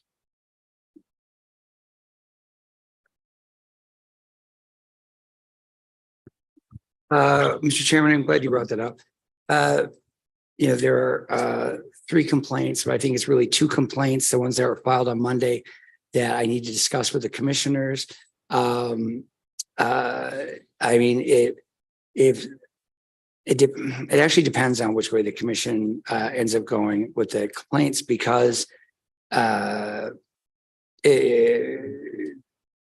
think we need to really discuss this in private, but it could, it's possible, I don't think it's likely, but it's Yes or possible. no is okay. I'm sorry, it's possible that that if the commission doesn't, if the commission wants to decide the complaints before letting Incline go forward with the selection of projects, then, you know, putting off the complaints to 2 weeks, you know, that would delay selection more than would, you know, deciding the next week. The commission might decide to let Incline go forward with the selection process without the commission having issued a decision on the complaints. Okay, so I've heard enough on that, that I think what we should do is tentatively plan on Thursday. Assuming, are you available on Thursday, Commissioner? I can be available Thursday morning, certainly. Does Thursday work for you, Commissioner? I believe it does. Let me just. Yeah. Yeah, that works for me. Okay, thank you, Mr. Fisk. Answer your question, Ms. Corey, is we should plan for meeting on Thursday. By Friday, we'll have a chance to look at the agenda and if there is nothing that has to happen next week, we might cancel. Thank you, Mr. Chair. That's all I had. Thank you. Okay, next item is communications with commissioners. I started alphabetical last week, so I'll start with next on the list. So Commissioner Ellison.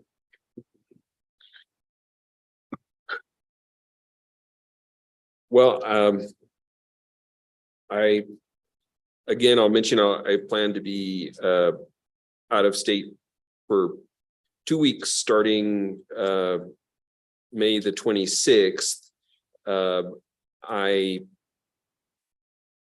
would be fine with doing a Zoom meeting one of those weeks because I'm feeling that I schedule it for too long probably, but you know, I would be fine with doing a Zoom meeting one of those 2 weeks. And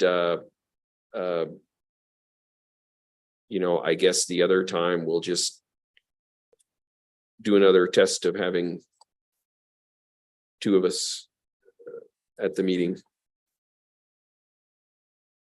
Yeah, thank you. I'll go next. We talked about the NARUC summer conference in Austin. And my plan was not to go to that, but I picked up going to moderate a panel at that conference. So I'll be going to that in first couple days of that week of July 17th. And then that leads me to discussion you and I, Commissioner Aguilera, have been having. One of the two of us needs to accept a leadership role with the Western Committee of NARUC.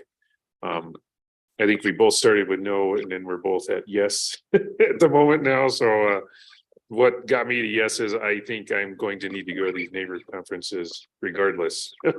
So since I'm going to be there, that's not an additional task. It doesn't feel like to me.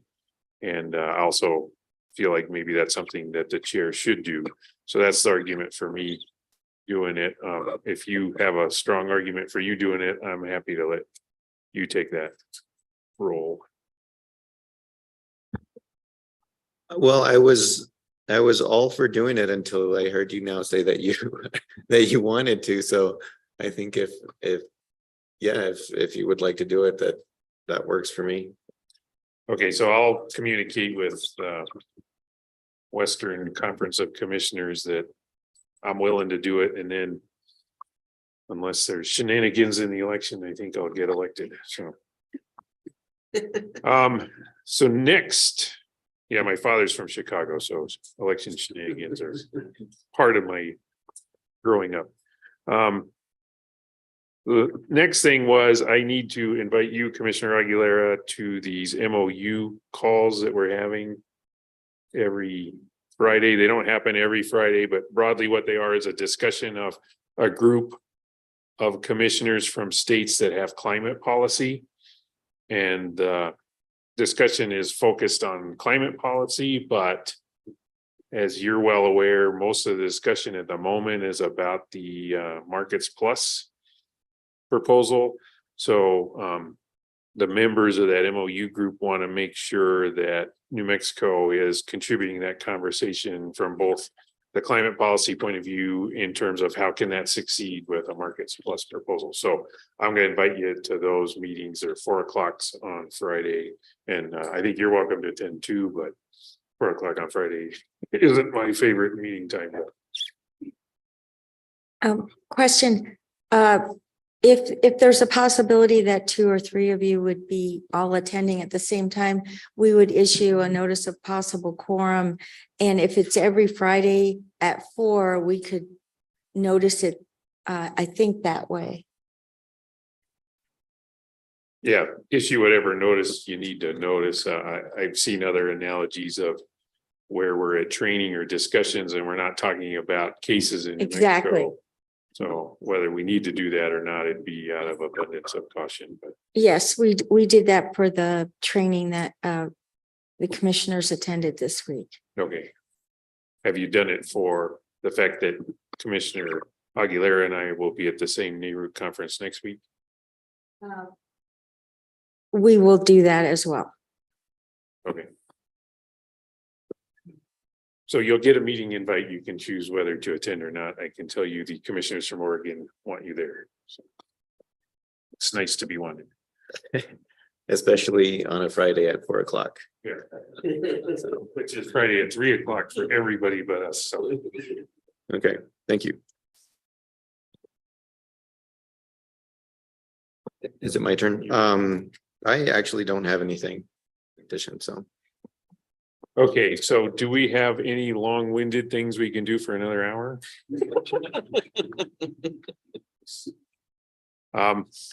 So seeing no disagreement, we're adjourned.